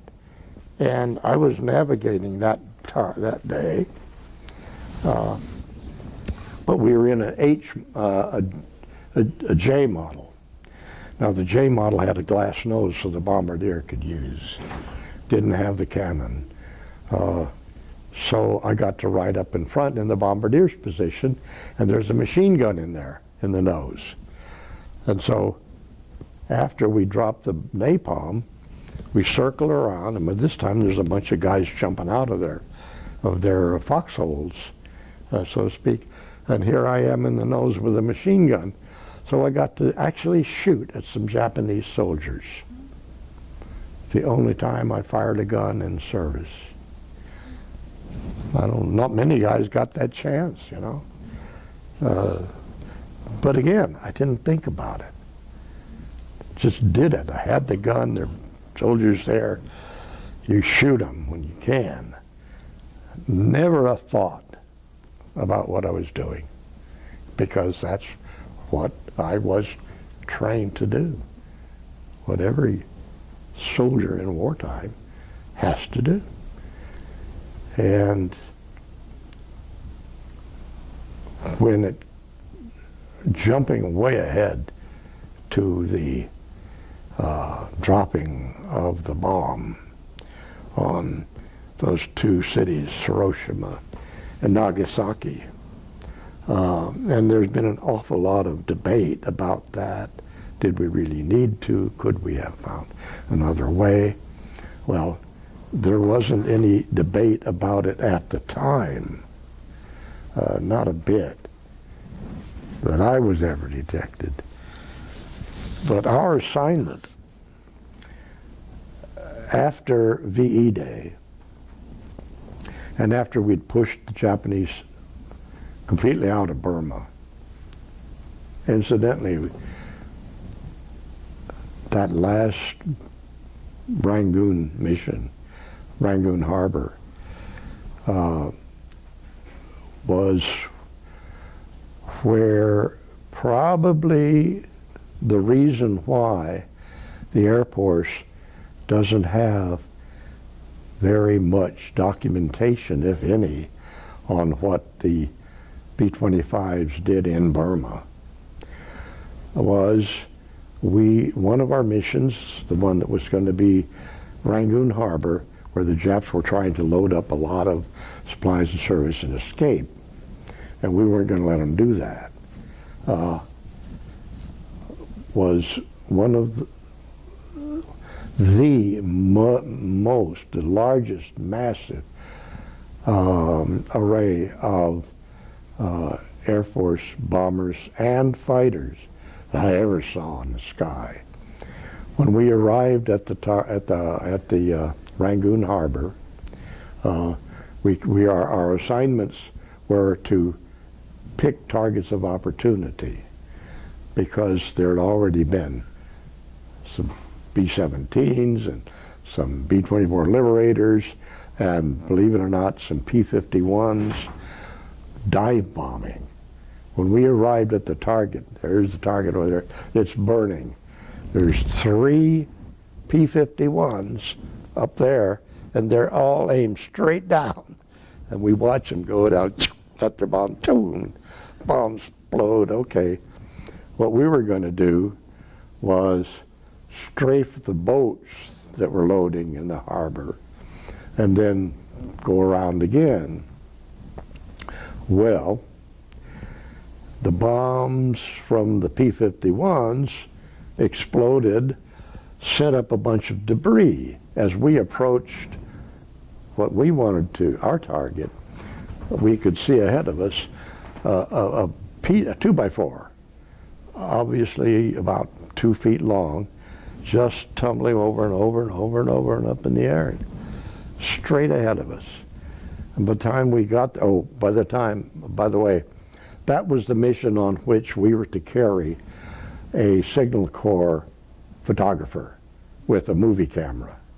And when we approached the target, he was up there in my seat filming. And when we saw that thing going up like that, he said, are we going to hit that? And the pilot said, probably. When it started coming down, it hit the top of the windshield of our airplane and bounced off and made a pretty loud noise. And he dove. He didn't climb out, he dove from his seat back into the cabin, where I had moved so he could have my seat to do the filming.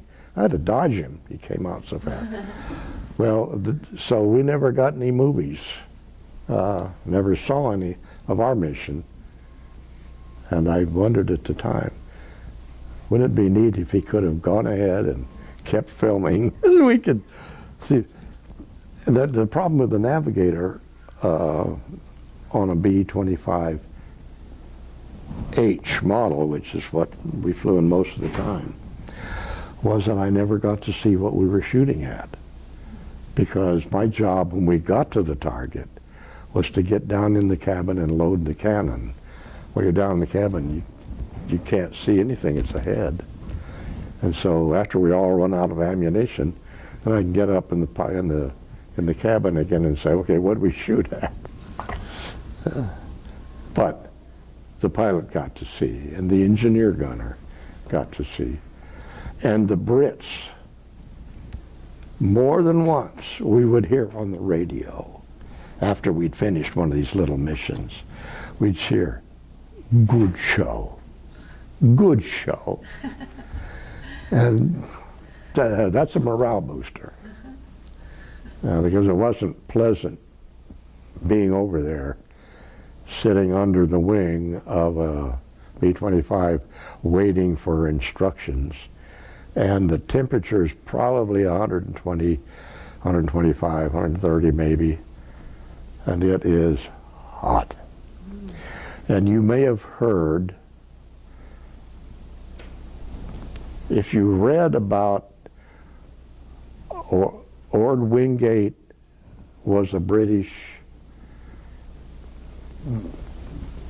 soldier who had distinguished himself in Israel and in the fight for independence, and later on for England when they were chasing the Italians out of Ethiopia. And he made a name for himself doing behind the lines damage against the enemy. And Ord Wingate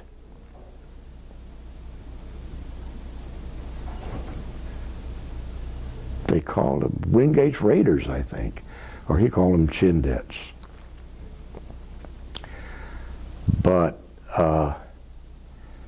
one of the little vignettes in the history of his exploits there was the problem he had when the tank drivers, and all the soldiers for that matter, when tea time came up, 3 o'clock in the afternoon, they wanted their tea. Now, what the hell is he going to do when you've got, 5,000 men in 5 columns? They're attacking the here and there and doing this and that. And just because it's 3 o'clock, they have to stop and have tea? Baloney. Well, he gave the order, and the order lasted about 1 day. And then he had to, because they ignored the order. At 3 o'clock, God damn it, they stopped and got out of their tanks and went out and back. And the reason I know that is because when they took the strip for us, and then the next day we came over there, they were still fighting nearby. And there were tanks going by all the time. And at 3 o'clock, we're sitting there, and these guys, the tank, we hear the steam, the tank stop. You see the guys get out. They get out in back of the tank. They take this little heater thing. They put something on it. Pretty soon they're pouring it. And then they put the canned milk in it. And there's the sugar, and they mix it up. And they're having tea. And we're sitting under a wing of an airplane, and the temperature, it was so hot. Well, you can't touch anything metal without gloves. It's so hot. And they're having hot tea. Well, we didn't know. Well, it would be hot tea. Obviously, it burned it. So along comes a Brit in a Jeep and says, "Would you lads like some tea?" Oh, of course we would. Because we thought he meant iced tea. So we pulled out our canteen cups and held them out. He went to the back of the Jeep, picked up a gasoline can, a jerry can. You've seen those? Okay. Brought it over, opened the top, poured this steaming hot tea into our canteen cups. My God, we're supposed to drink that. So hot it burns our lips. So we drank it, and I have been a tea drinker ever since that day, because we actually got a lift out of that hot, sweet liquid. And I can understand now why they have their tea every afternoon at 3 o'clock, rain or shine, war or peace. Yeah, and I'm a tea drinker. I don't even drink coffee anymore. Okay, what else have I not covered for you folks? Ask me a question. I'll tell you no lies. Did you have much R&R? Ah, R&R. I was able to take advantage of what the armed forces provide in the way of R&R in both theaters, both India and Germany later on, which I'll tell you about. And the R&R in India was, there was either Darjeeling or Kashmir.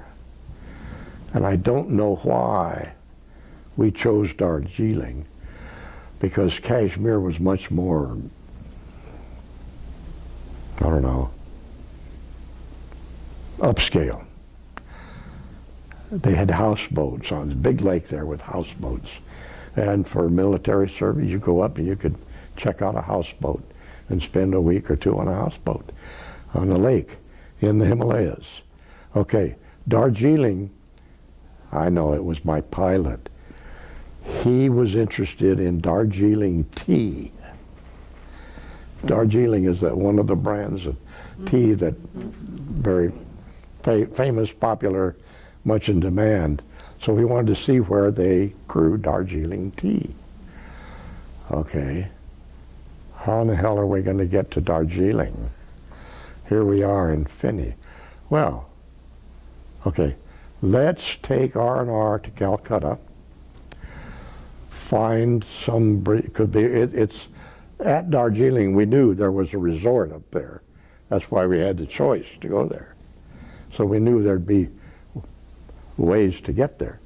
Went to Calcutta, found a truck that would take us to whatever the base camp is for the train that, guys, there's a name for that kind of a train. It goes back and forth up the side of a mountain. There's a switchback every couple miles because you can't go straight up, you can't go around. So it's this little series of switchbacks. It takes you up to 8,000 feet, and there's a nice resort there. And all the way up, no, all the way up to the station at the bottom of the mountain, you could see the tea plantations. And it's just a wall, a mountainside of solid green with little tiny rows in it. And you can see these big sun hats in there picking that tea. And we had to go through a pretty, well, let's see, a pretty extensive jungle to get to that base camp, that station. And we're driving along in this lorry with the top open. We're sitting in the back. And the, what do you call the cover in a forest? Canopy. The canopy goes up, a couple hundred feet, and it's all trees with these vines hanging down. And we look up there, and here's a herd of monkeys. And they're swinging from tree to tree to tree. So fast, they're keeping up with us. This herd of monkeys following us along the road by swinging in these trees. It was amazing. But when we got to Darjeeling, this little chug, chug, chug goes up. What is the name of a train that does, there's a name they have. We'll think of it. Chug, chug, chug up this side. It doesn't go very fast. The little kids run alongside begging as you're going up, because it's an open train. It doesn't have walls, just like a jitney, like a tram. Anyway, so we get to Darjeeling, and where did we? Okay, somewhere along roads up there, 8,000 feet up. If you're walking along a road, a mountain road, generally it's not very wide. And you're walking along a mountain, all of a sudden, up ahead of you, coming your way, are two huge oxen. And they're not only big, but they're muscular, and they're fully, they're healthy. You can see, boy, those cows are healthy. It's remarkable because you're accustomed to looking at cows that are down on the plain where everything is undernourished. Everything's undernourished. I mean, there's no grazing around, and the cattle are skin and bones, and the people aren't very healthy either. But you get up into the mountains, and everybody is robust. I mean, they're healthy. And one of the reasons we discover when we get up there, by the way, on British rations and where we were, fresh milk was unheard of. But you get up into the mountains, and there's all the fresh milk you wanted. And boy, did we drink milk. And I think that had a lot to do with their general health, but also the fact that they're up out of the smog of the lowlands. There's plenty of food up there, and the food is good, and the general population was worlds apart from what was down in the land. And that was our R&R place, and it was nice because you had milk every meal. We could get ice cream. What else did we like about it? The beds were hotel beds, and we hiked mostly, and there was a lot to see. But the guys that took R&R up at Kashmir, they'd get a houseboat and they'd fish and do stuff like that. And short R&Rs, we'd just go to Calcutta. It was 300 miles away. And there was an officers club there. And there was a place there, the officers club, where you could ogle beautiful women.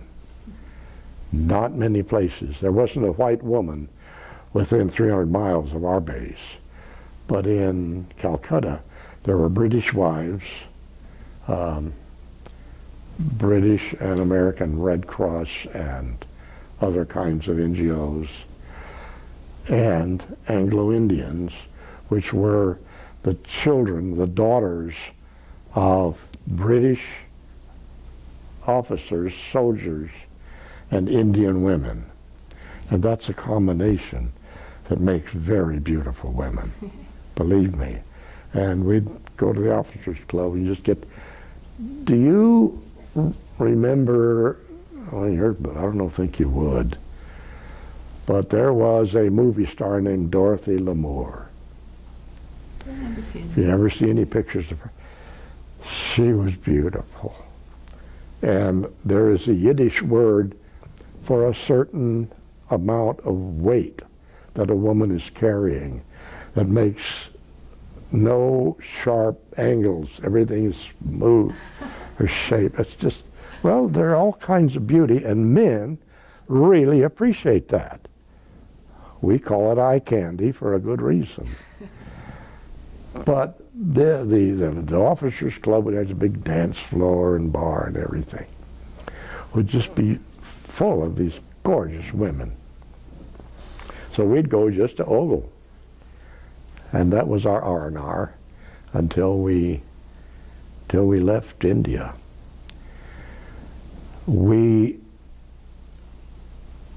I'd guess, yeah, when they dropped the bomb, we had just been given brand new A-26 airplanes, which are very similar to a B-25, but they're faster, more maneuverable, and more everything. But otherwise, just like a B-25. Had a cannon in the nose, had machine guns, and had a bomb bay. So what are we going to do with all these B-25s we have?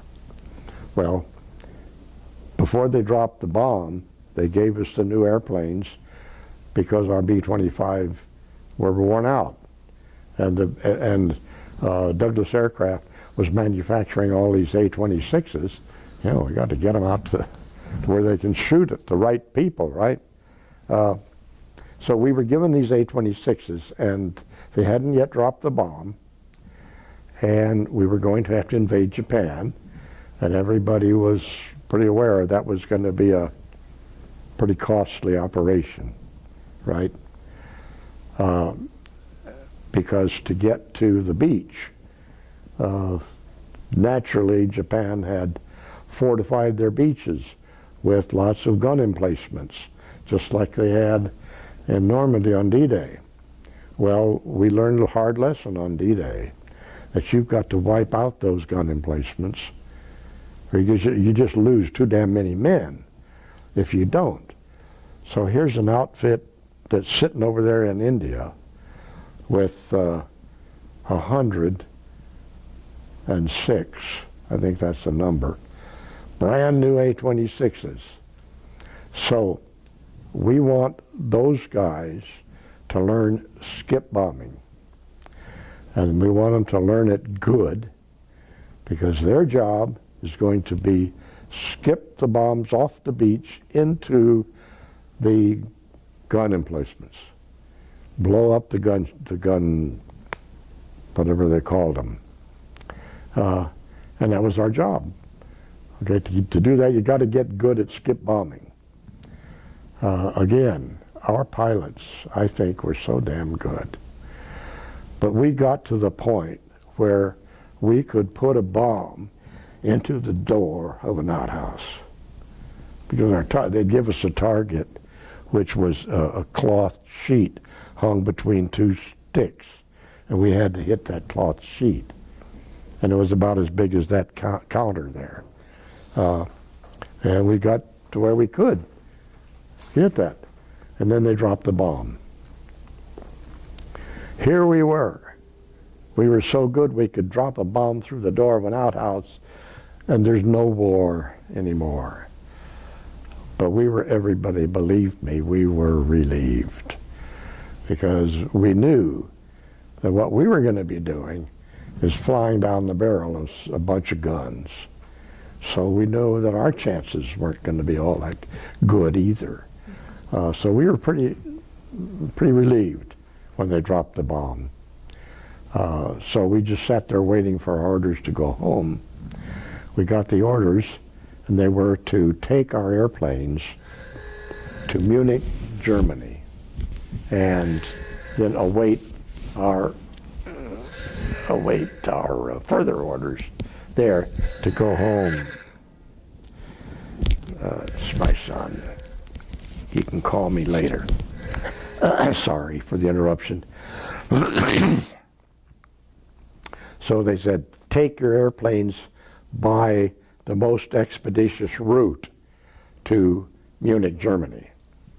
Well, I was a navigator, and so I sat down with the pilot and it said, what would be the most expeditious route to get to Munich?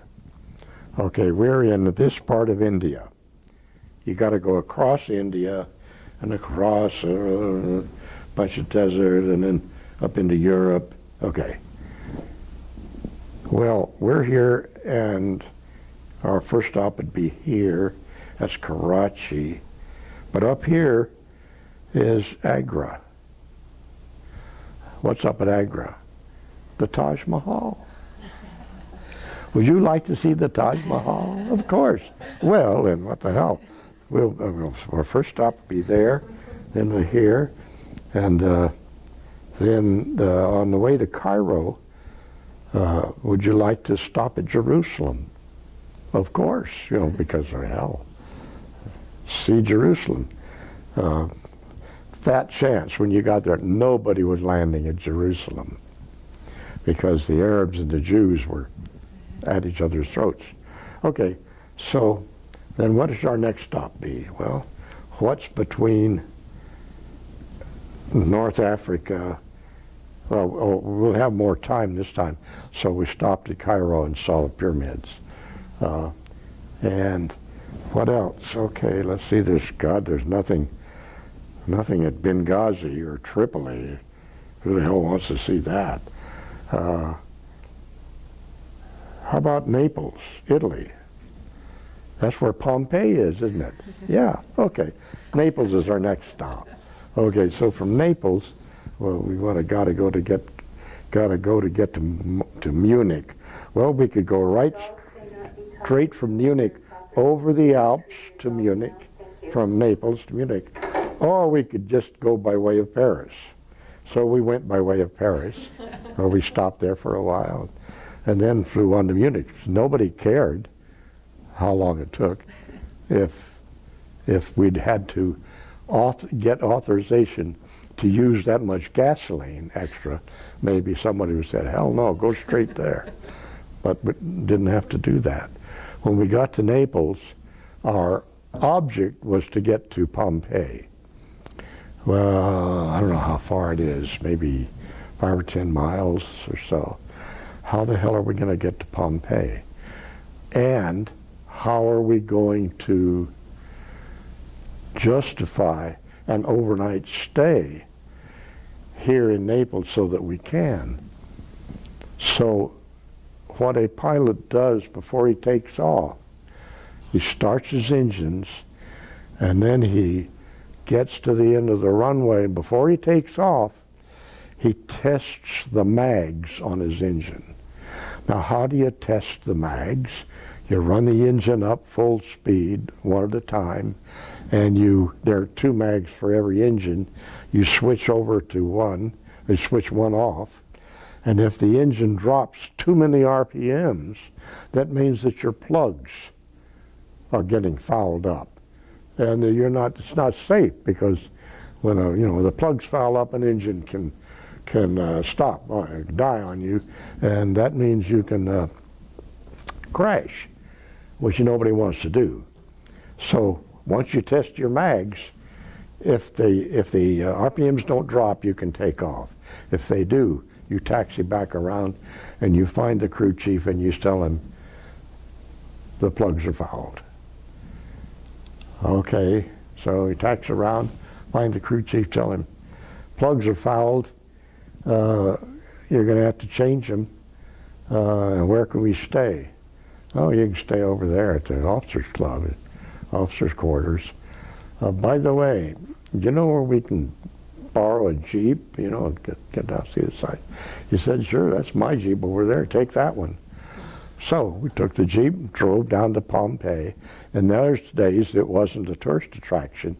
You just walk in like you'd walk into this library, and you could see everything. And it was fascinating. So we got to see Pompeii on the way. Then from there, spent the night, went over to Paris, landed in Marseille to gas up, flew up to Paris, landed for no good reason at, what's the name of the field in Paris?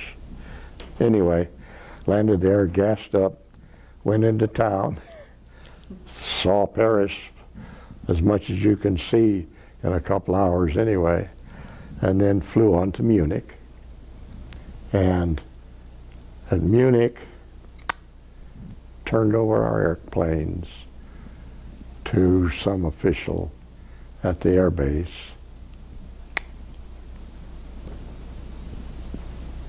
Where did we go from there? I don't recall how long we stayed in Munich. We stayed there a few days, but at least we stayed long enough to get into town. And Munich was not well treated during the war, put it that way. And very few things were still standing.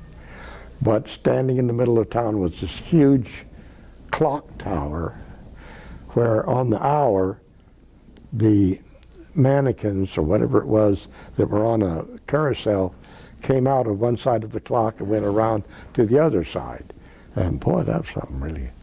But what really set Munich apart from the rest of the world was the beer. Because Germany had some of the best brewmasters in the world, probably, but they had nothing to make their beer with. The war had destroyed everything. So America shipped hops and sugar and everything else it takes to make beer. The water they had, the good water, to make beer. And believe me, it wasn't ice cold, but all the beer houses were in cellars down below ground where it was cool. And the beer was really cool. It wasn't ice cold like Coors says it's supposed to be. It was cool. So tasty. After having monthly rations of beer like Red Dog, I remember one brand, Red Top, and it was never warmer than body temperature. I mean cooler than body temperature in India. Actually, any water you take the temperature of was probably going to be about 80. And the reason I know that is when I had to develop film in the darkroom, I wanted to know the temperature of the water to know how long.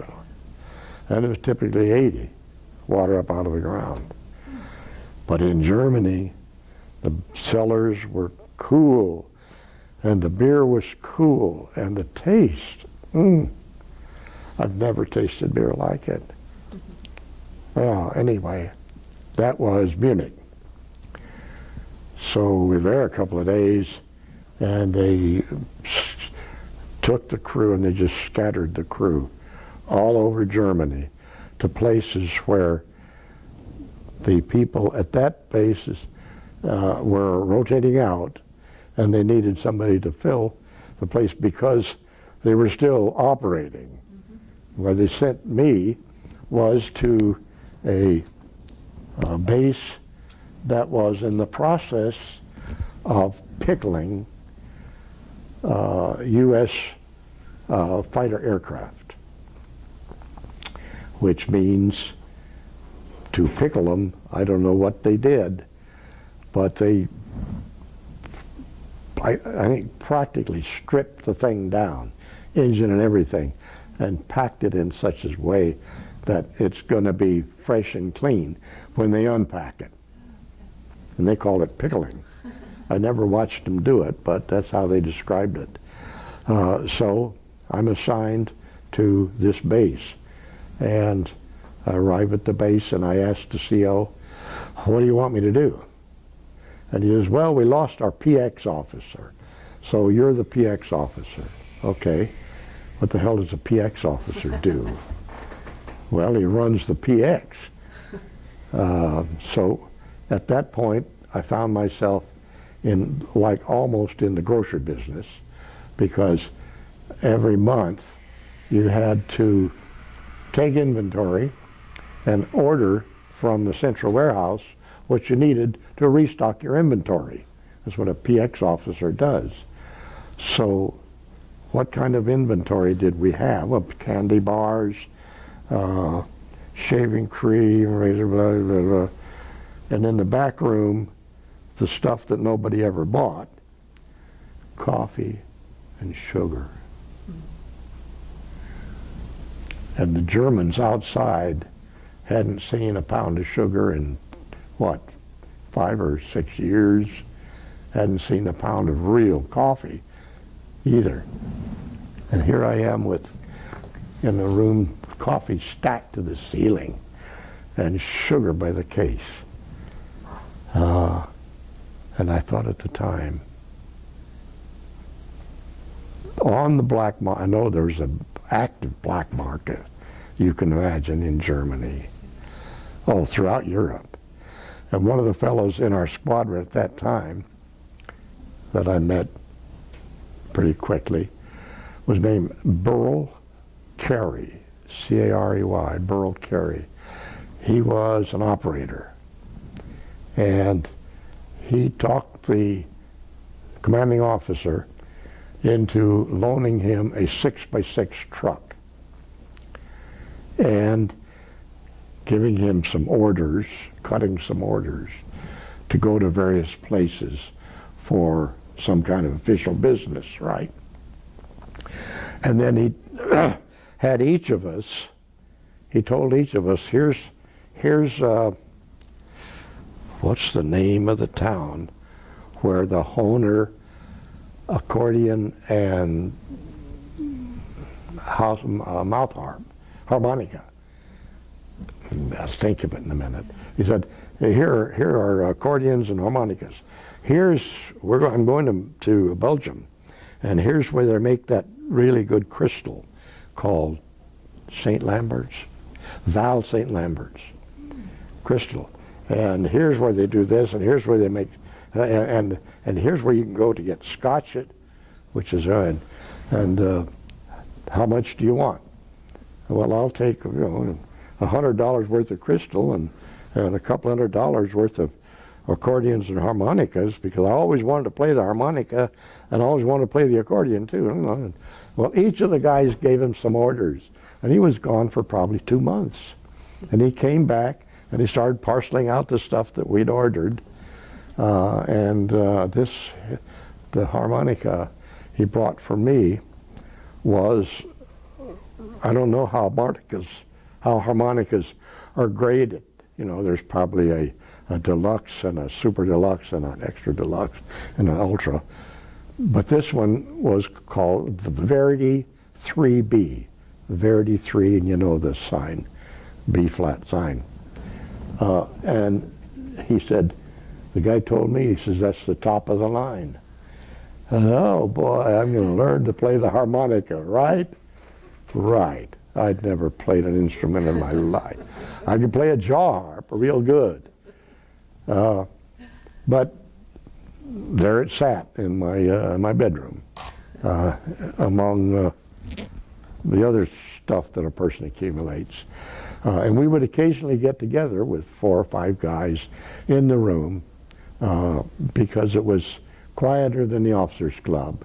And it's, when you have 4 or 5 guys, your conversation can be more inclusive than if you're trying to shout over the noise of 100 people. So we'd bring the beer into our room. And one of the nights, we were sitting around there, and the head of the motor pool was here with us. He was a big, strapping, he's the guy you wouldn't want to meet in a dark alley. He was a gypsy, and he was the head of the motor pool. And he's sitting around with all of us, and when he came in, he saw the accordion. And he says, "That's yours?" "Yeah." "Do you play?" "No." He says, "Do you mind if I play? Be my guest." And this is it. Oh, you'll have to forgive me, I break up here too. When he started playing that harmonica, that accordion, there were tears coming down his face, and he played it like it was an angel from heaven. I mean, that was the most beautiful.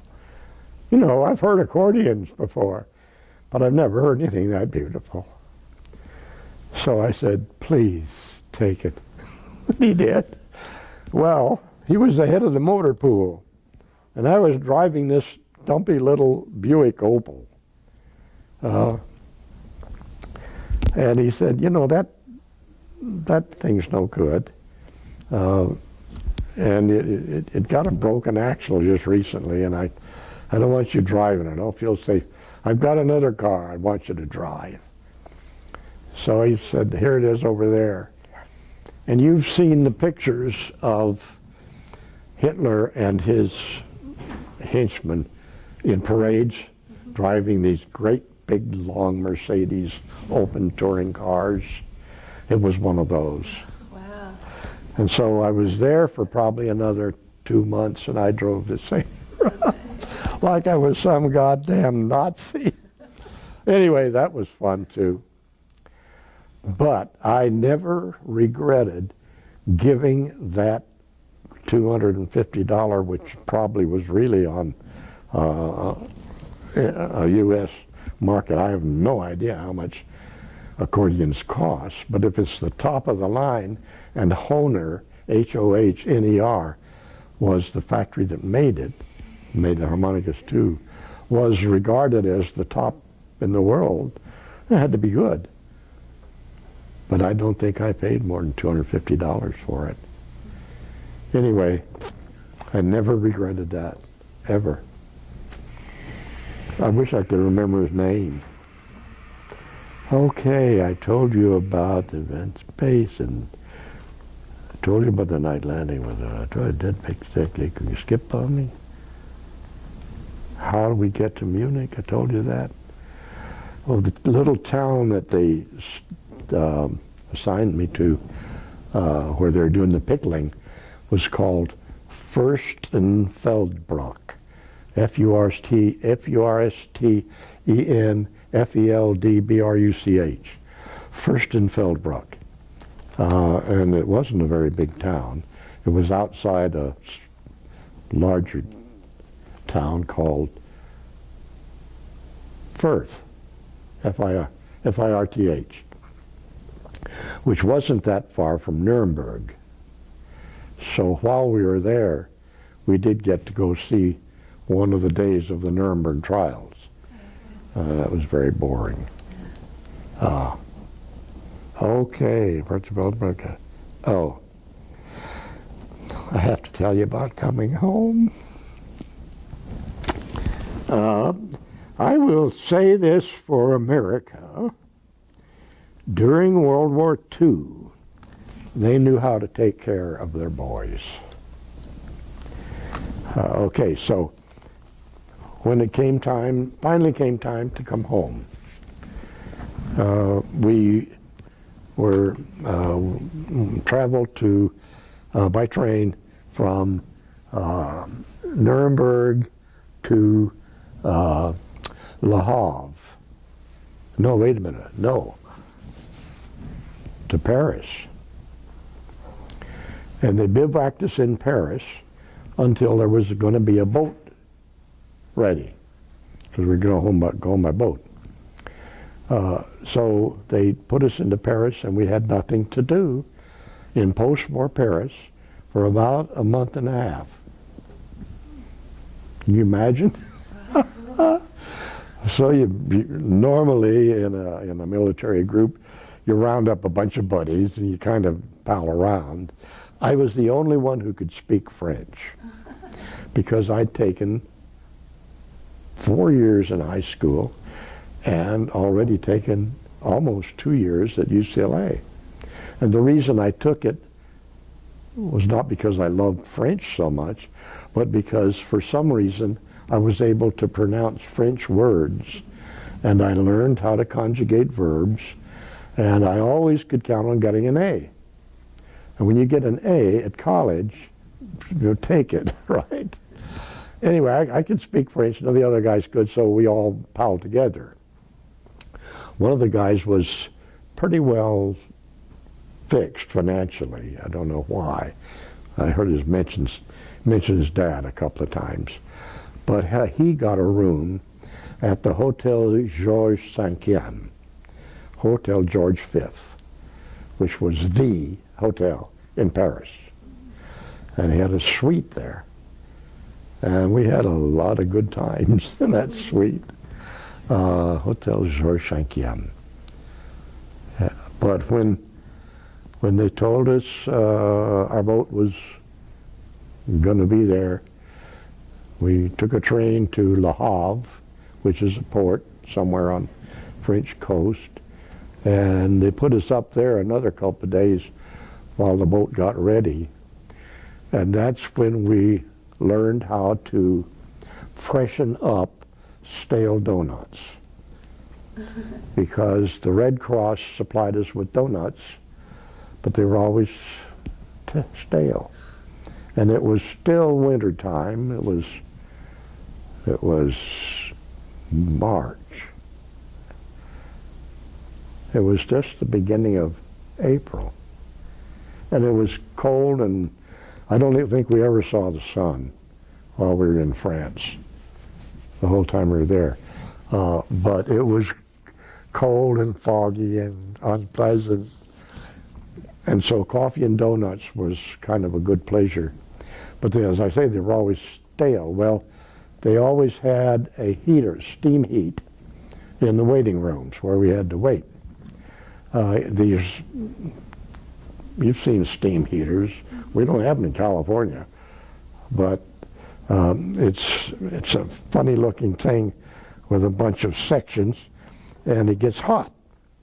And the Red Cross offices had desks and in and out baskets for paper shufflers. Well, the out baskets were wire baskets, not plastic like you'd have today. Wire basket. So we would take the wire baskets, set them on top of the steam heaters, put the donuts in there, and after they're in there for a while, that stale shortening is fresh as can be, and they're fresh and crispy, and they're just delightful. So we learned how to freshen stale donuts. If you want a stale donut, just put it in the oven and you forget it for a while. Okay, that was Le Havre. When we got on the boat, it was a Victory ship. Victory ships were the cargo ships that were designed to be faster than the Liberty ships, which are much bigger, could carry much more cargo, but they were lumbering along. Victory ships were fast cargo ships.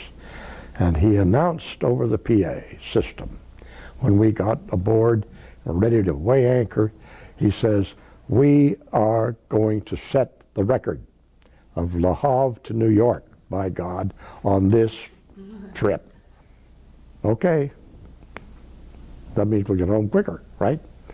Well, what it meant was if the ocean is a little rough and you're going full speed, all the power you can power on those propellers, and the boat goes over a wave and the top of the back end gets out of the water and those propellers are hitting the water, the boat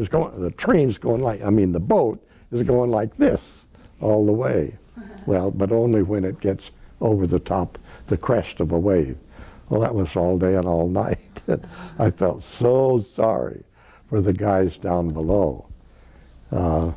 As an officer, we got staterooms that had 3 to a room.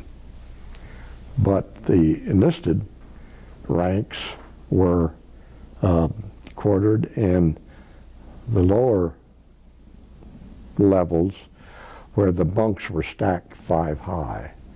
And there was no air, no wind, no windows, no nothing, poor guys. And it was unpleasant. And as officers of the day, every day a different guy had to be officers of the day. There's so many officers. I don't know how I got chosen one day. But to be officers of the day of the boat, which meant that if anything happened, they had to come to me and I had to solve whatever problem it was. Okay, fine. But there are no problems, of course. When everybody's on the way home, there's not going to be any problems, right? But as officer of the day, I did have to go down and inspect the hold. And that's when I discovered how bad it was. I felt so sorry for those guys.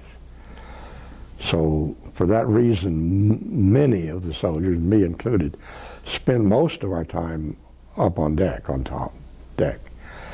And they had a PA system, and the Armed Forces radio service provided the foreign service, what do you call the guys are overseas, with 12-inch LPs of current swing music. And they would play that over the PA system, which was really good. Because, you know, the orchestras, the big bands at home, they were our acoustic connection to home, right? So we're laying out there listening to Harry James or Glenn Miller or somebody. And the music stops for a moment in the middle of a song, and then another song picks up. Well, why did he change the record in the middle of the record? We wondered. Then when that song was over, excuse me, on came a used car commercial.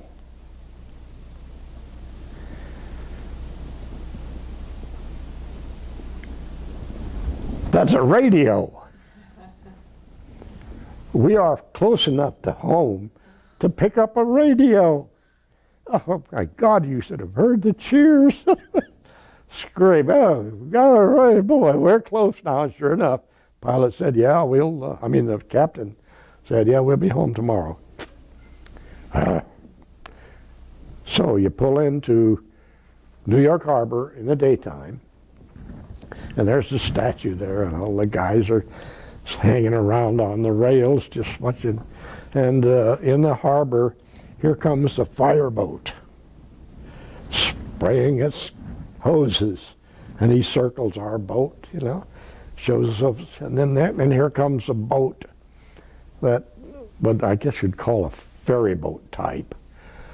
But there is a brass band on the ferry boat, and it's playing music, and it circles the boat. And then you pull up to the dock, and they drop the gangplank? It's a staircase, because from the deck of the boat down to the dock, it's a long staircase. And we're all standing around on the what do you call the rail of a boat? The gunwale, the gunwale. And all the guys are just waiting for their chance to get off, right? But they don't let anybody off right away, because there has to be some official exchange of papers or something that has to happen before people can start coming off the boat. So there's a little platform down there, and had a microphone, and some dignitary got up and said mercifully, very few words, but in essence, welcome, and we're happy as hell to have you home. Okay. But then, and this is the part that I just can't get through without choking up. Up steps a very pretty brunette woman, and without any musical accompaniment, she just starts singing. But what does she sing? She sings, "Kiss me once, and kiss me twice, and kiss me once again. It's been a long, long time, and I guarantee you there wasn't a dry eye on that boat." Oh boy, turned out it was Dinah Shore. You know, we pretty much recognized the voice. She was a long ways away, couldn't have been sure. But that particular, she could have sung anything in the world and would have been nice, we'd have clapped. But boy, that song. So we were home. Get off the boat, get on a streetcar, which is right by the dock, ride to Fort Dix, New Jersey. And when the train, actually was a streetcar, just a very large, several car train of streetcars. When it pulled into Fort Dix, New Jersey, the officer that is the welcoming guy that makes the speech says, "Okay guys, how about steak and ice cream?" Now, most of us had not had steak 2 or 3 years. Some of the guys had been overseas for 3 or 4 years. And that was a good sign. That was a welcome sound. So steak and ice cream. Then the next day, put us on a plane, a DC-3, which can't fly very far, but it could get to Dallas to gas up. So the DC-3 stops in Dallas to gas up. Well, all my dad's relatives live in Dallas. So I found out how long we were going to be there. It was going to be a couple of hours, maybe more. So I ran out to a telephone booth and I called my uncle, and within 20 minutes I had uncles and aunts and cousins, everybody sitting around the waiting room having fun. Okay, so then they flew us to, on their way, they were going to fly us to San Francisco, and then on to Camp Beale, which was north of San Francisco. So by this time it's nighttime. We're flying along and we think we're getting pretty close. And we look out the window and we see all these lights. And I say to the guys, oh look, see that set of lights over there? That's the Golden Gate Bridge. Yeah, wow, okay, well great. So I fly around, it lands, and so the ground crew comes and they open up the door and they shove the stairs up against the door. And one of the guys that's laying on the pile of duffel bags, you shoved all your duffel bags in a pile, and 2 or 3 of the lucky guys could sleep on them because they're soft. One of the guys on the duffel bag said, where the hell are we? And the guy on the stairs said, you're in Burbank, California. I live in Los Angeles. I'm in Burbank. I tell the guy sitting next to me, will you see that my baggage gets off at Camp Beale? Of course I will. Okay, I'm out of there. So I call my dad. In 20 minutes he's down there, and we're just having a grand old time. So I get to go home and sleep in my own bed that night. And the next morning I wake up, and the thing that wakes me up is we had a huge palm tree in the front yard that was just loaded with birds. And by daylight every morning they are all in a carcass. That woke me up. And it was like about 5 o'clock in the morning, Sunday morning. So, gotta call my girlfriend. I gotta call her. But it's 5 o'clock. Well, I call her anyway. So I called her up. Her dad answers the phone.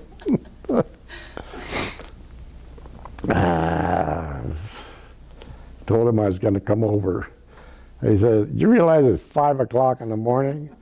And I said, "Yeah, I'm coming over." So I drove over, and so we had a pleasant time that day. The next day,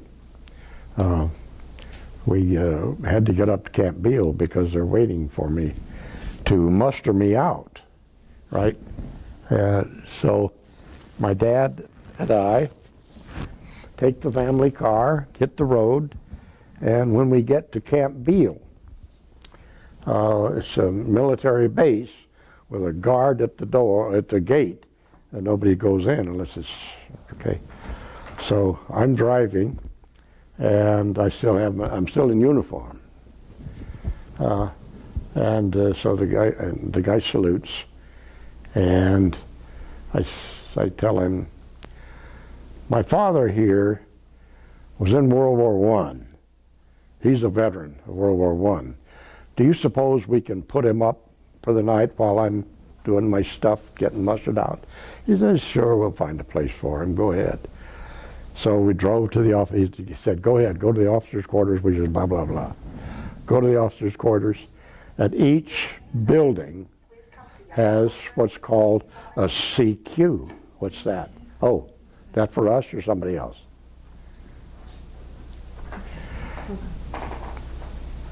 Each building has what's called a CQ, charge of quarters. And he runs that building, make sure the seats are changed, the rooms are clean. Each officer has a room. Okay, go up the front steps. I say to the guy, are you CQ? Yes. This here is my father. He's a veteran of World War I. He had to drive me here. Do you suppose you could find a place to put him up? Of course we can. So my dad spent the next 2 days in the back room of that building washing down 2 quarts of Scotch whiskey that he'd so conveniently brought along. Then after when it was time to leave, we'd done all the paperwork. They promoted me to captain, and gave me all, told me all about the GI Bill and the benefits and so forth. And I said goodbye to the Air Force. And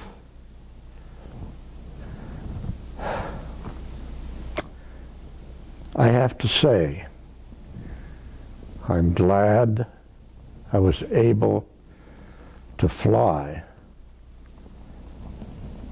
during the war rather than having to sleep in a foxhole in 6 inches of water when it's freezing outside and you can't move your hands because you're so cold, and you can't touch your rifle because if you do, your fingers will stick to it.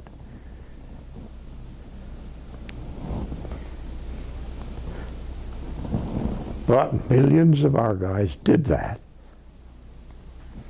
and my hat's off to them.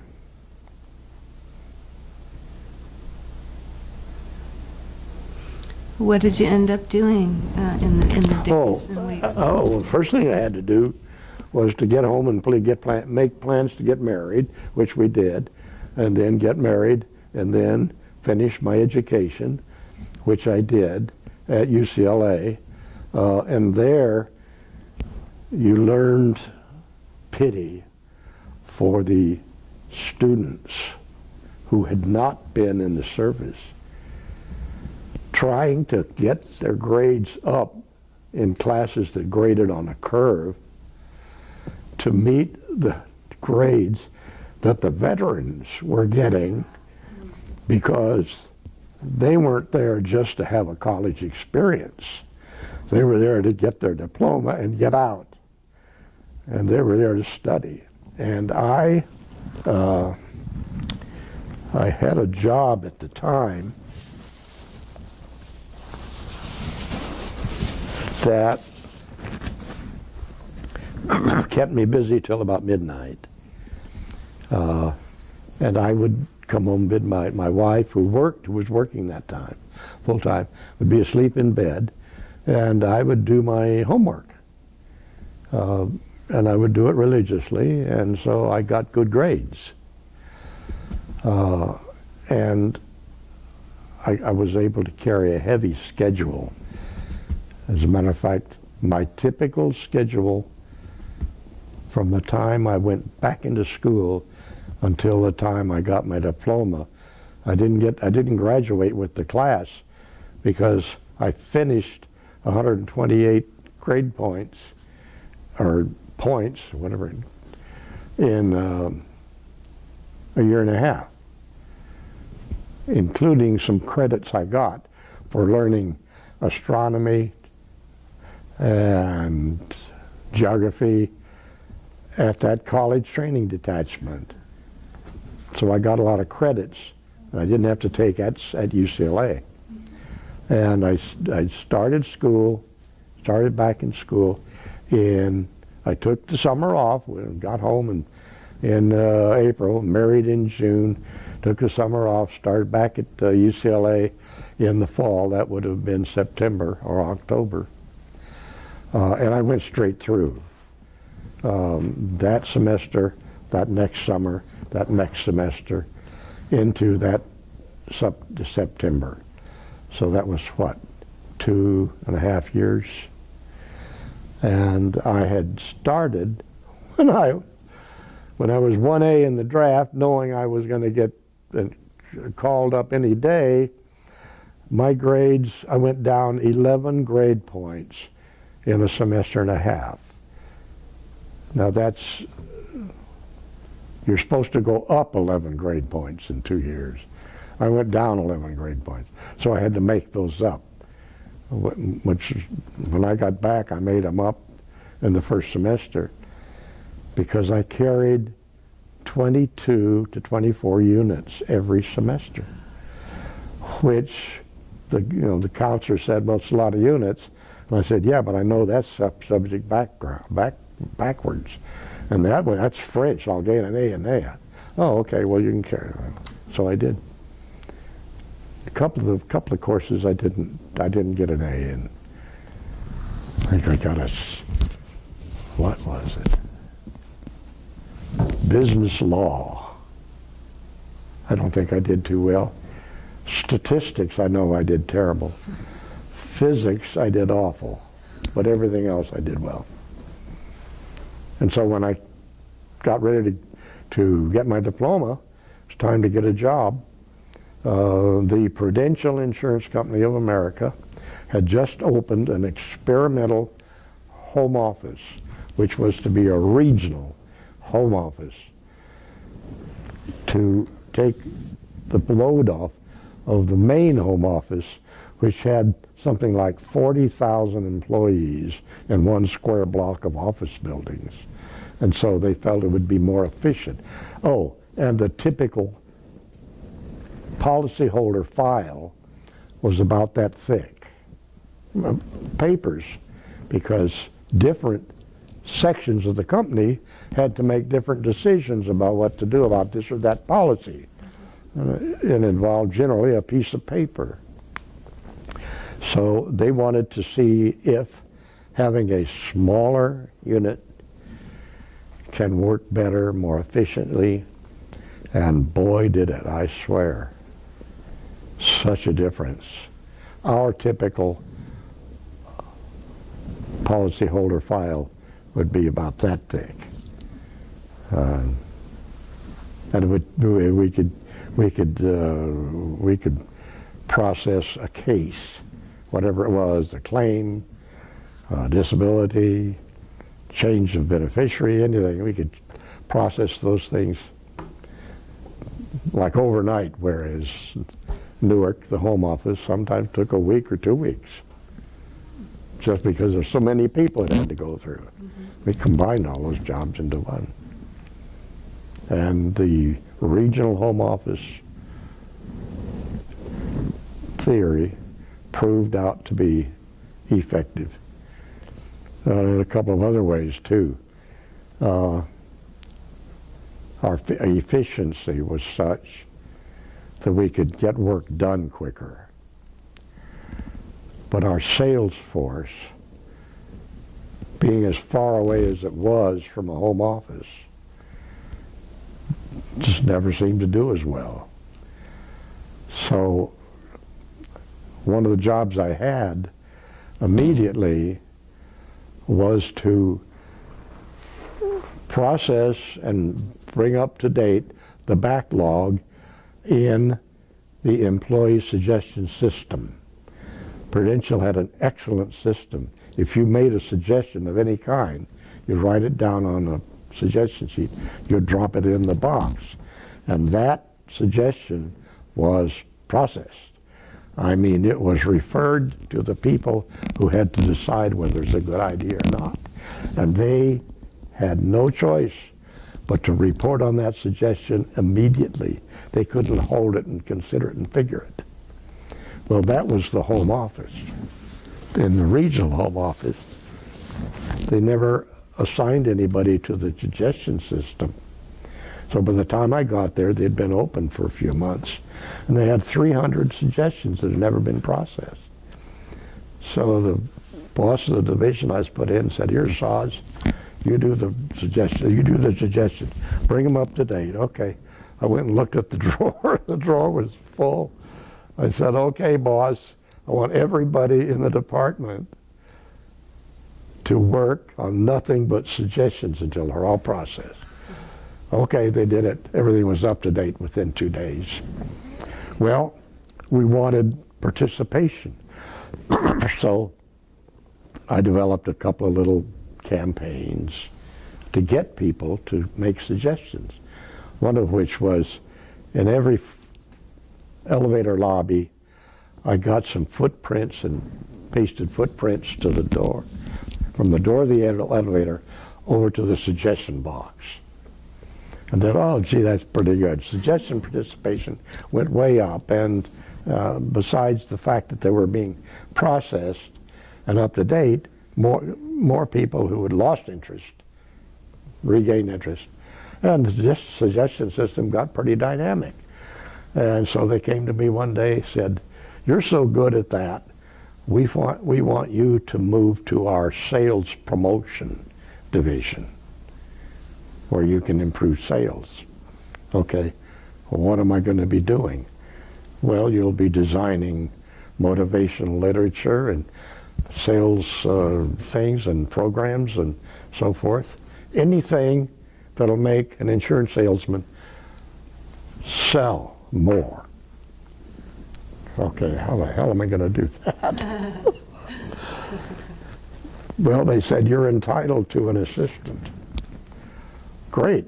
So I hired a guy who had been in the promotion department of Esquire magazine.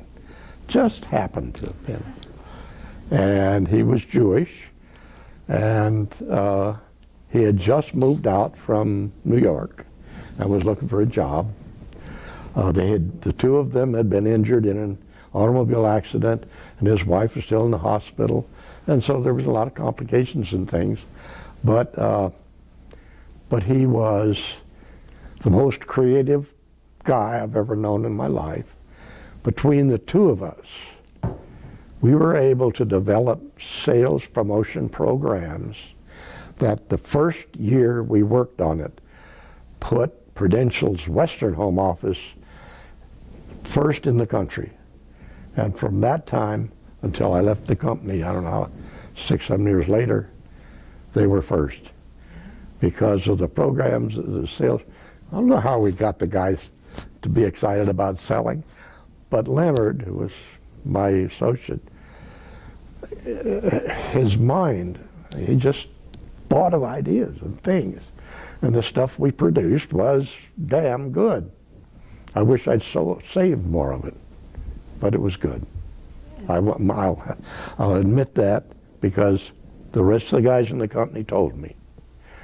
When I finally decided to leave the company, I made the rounds of the top executives and said, "By the way, my guys," the guys in charge of mortgage lending said, and I'd never done any work for the mortgage department, but he says, "You know, Sosbee, you made your mark in this company." That made me feel good. That's great. And when did you get married? Say again? When did you get married? Well, I got home. I was discharged April 30th. We were married June 22nd. This is my first marriage. Okay. I was married to her for 23 years. Had 3 fantastic children. And then I had to leave the marriage because our romance had been a conventional romance. It's wartime. This sorority girl that was your blind date and that you've been going out with for 6 months. No, well, close to a year before you had to go in the service, is your sweetheart back home. That's just the way it was. And we corresponded affectionately and so forth.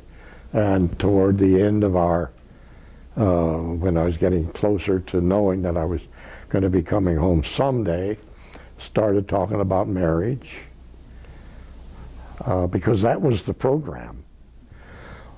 When you got out of the service, when the war was over and Johnny came marching home, what was Johnny going to do? He was going to get married, he was going to get a job, he was going to finish his education, he was going to get a house and buy a car and raise a family. That's the program, right? Right, we did that. And after 23 years, when I finally came to the realization that she really didn't like me, for one reason, I was a liberal, Democrat, and she grew up in a household that couldn't say Roosevelt's name. They would not say his name. He was that man. So that was her household.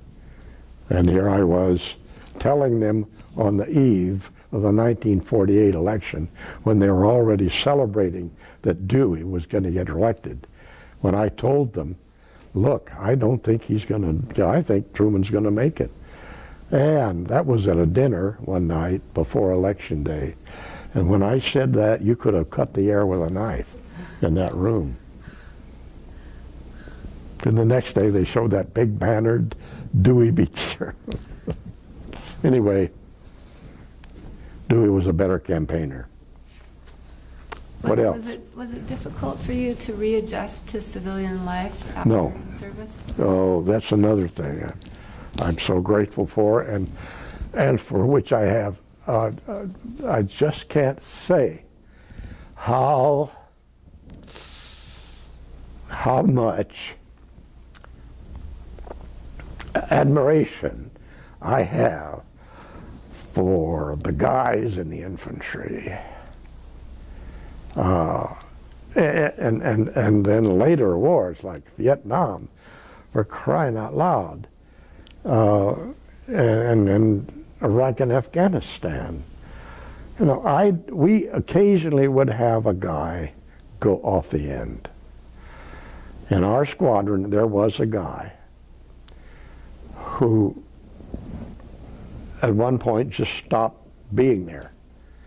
And he took his guitar and he went and sat on the edge of a table and strummed the guitar. And that's all he did. He never flew again. Well, that was a mental case.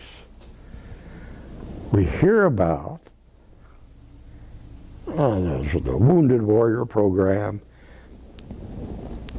PTSD, traumatic brain injury, mangled bodies. We had a lot of bad injuries, and artillery.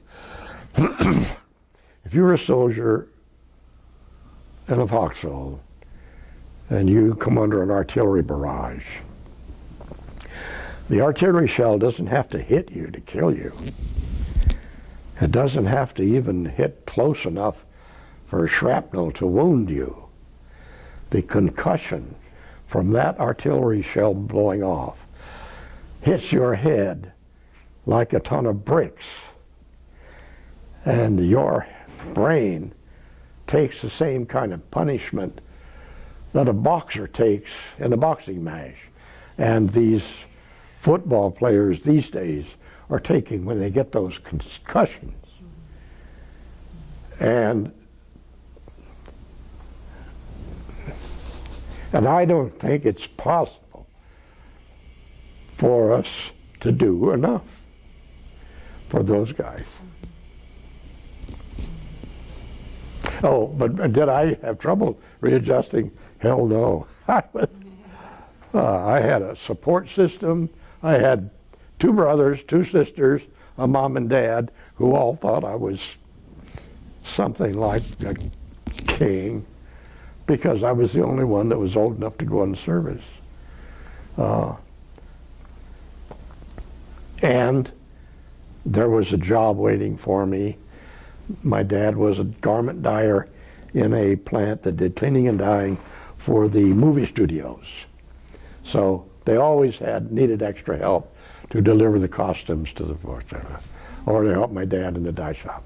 And I could just come in when I felt like it and touch the time clock, punch the time clock, work as long as I wanted to, take a delivery or two, or to this or that movie studio, come back, punch out, and go home and do my homework.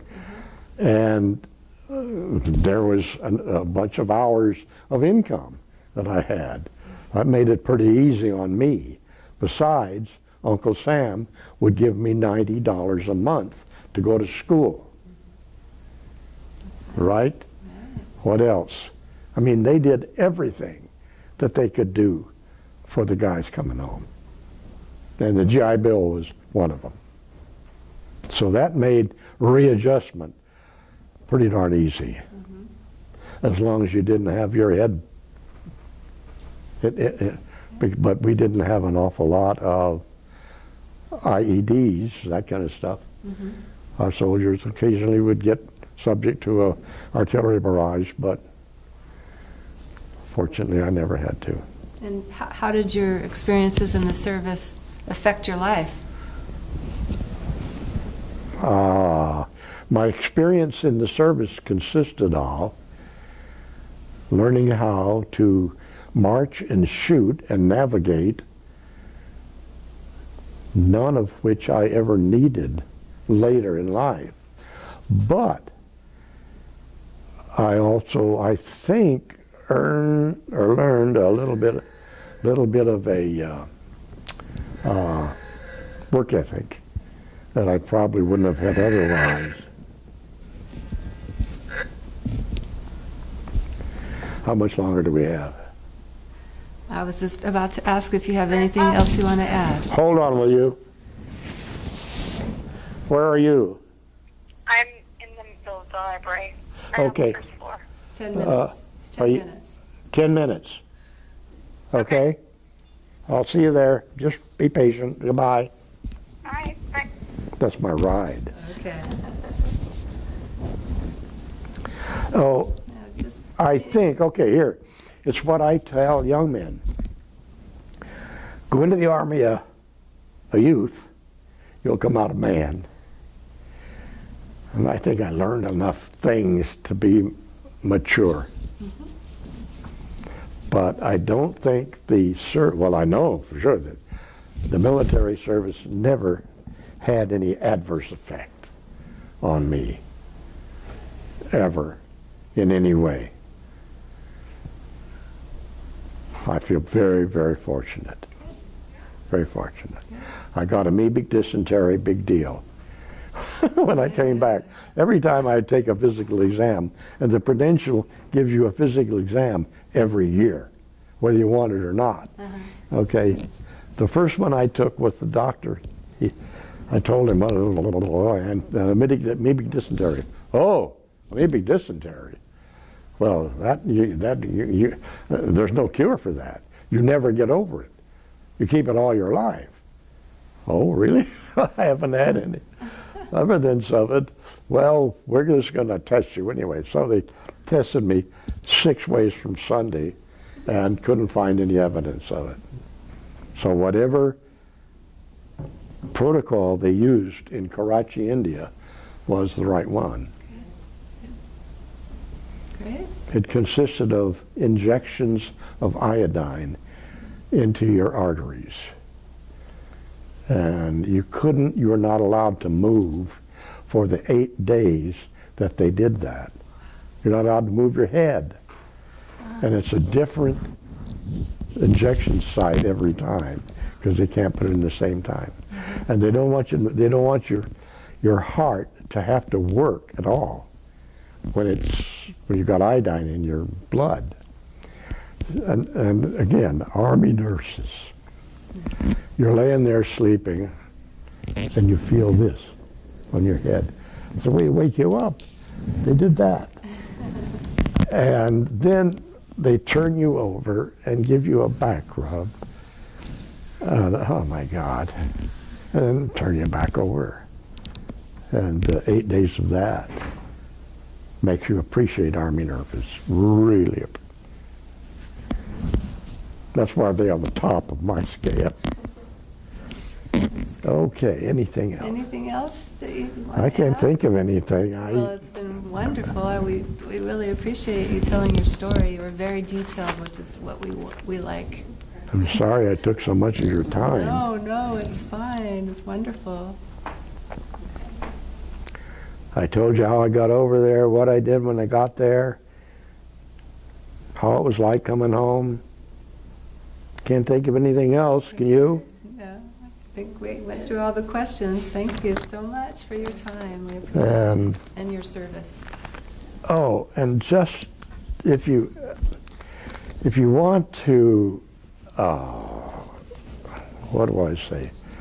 If you want to, and I know how to put this, I don't know how you can describe the difference between America then and America now. not the same country. They're not the same country. I mean, the way people felt about their military in World War II and the way so many people feel about it now, I just wish there was some way. Well, for one thing, sending your military into foolish and stupid wars doesn't help.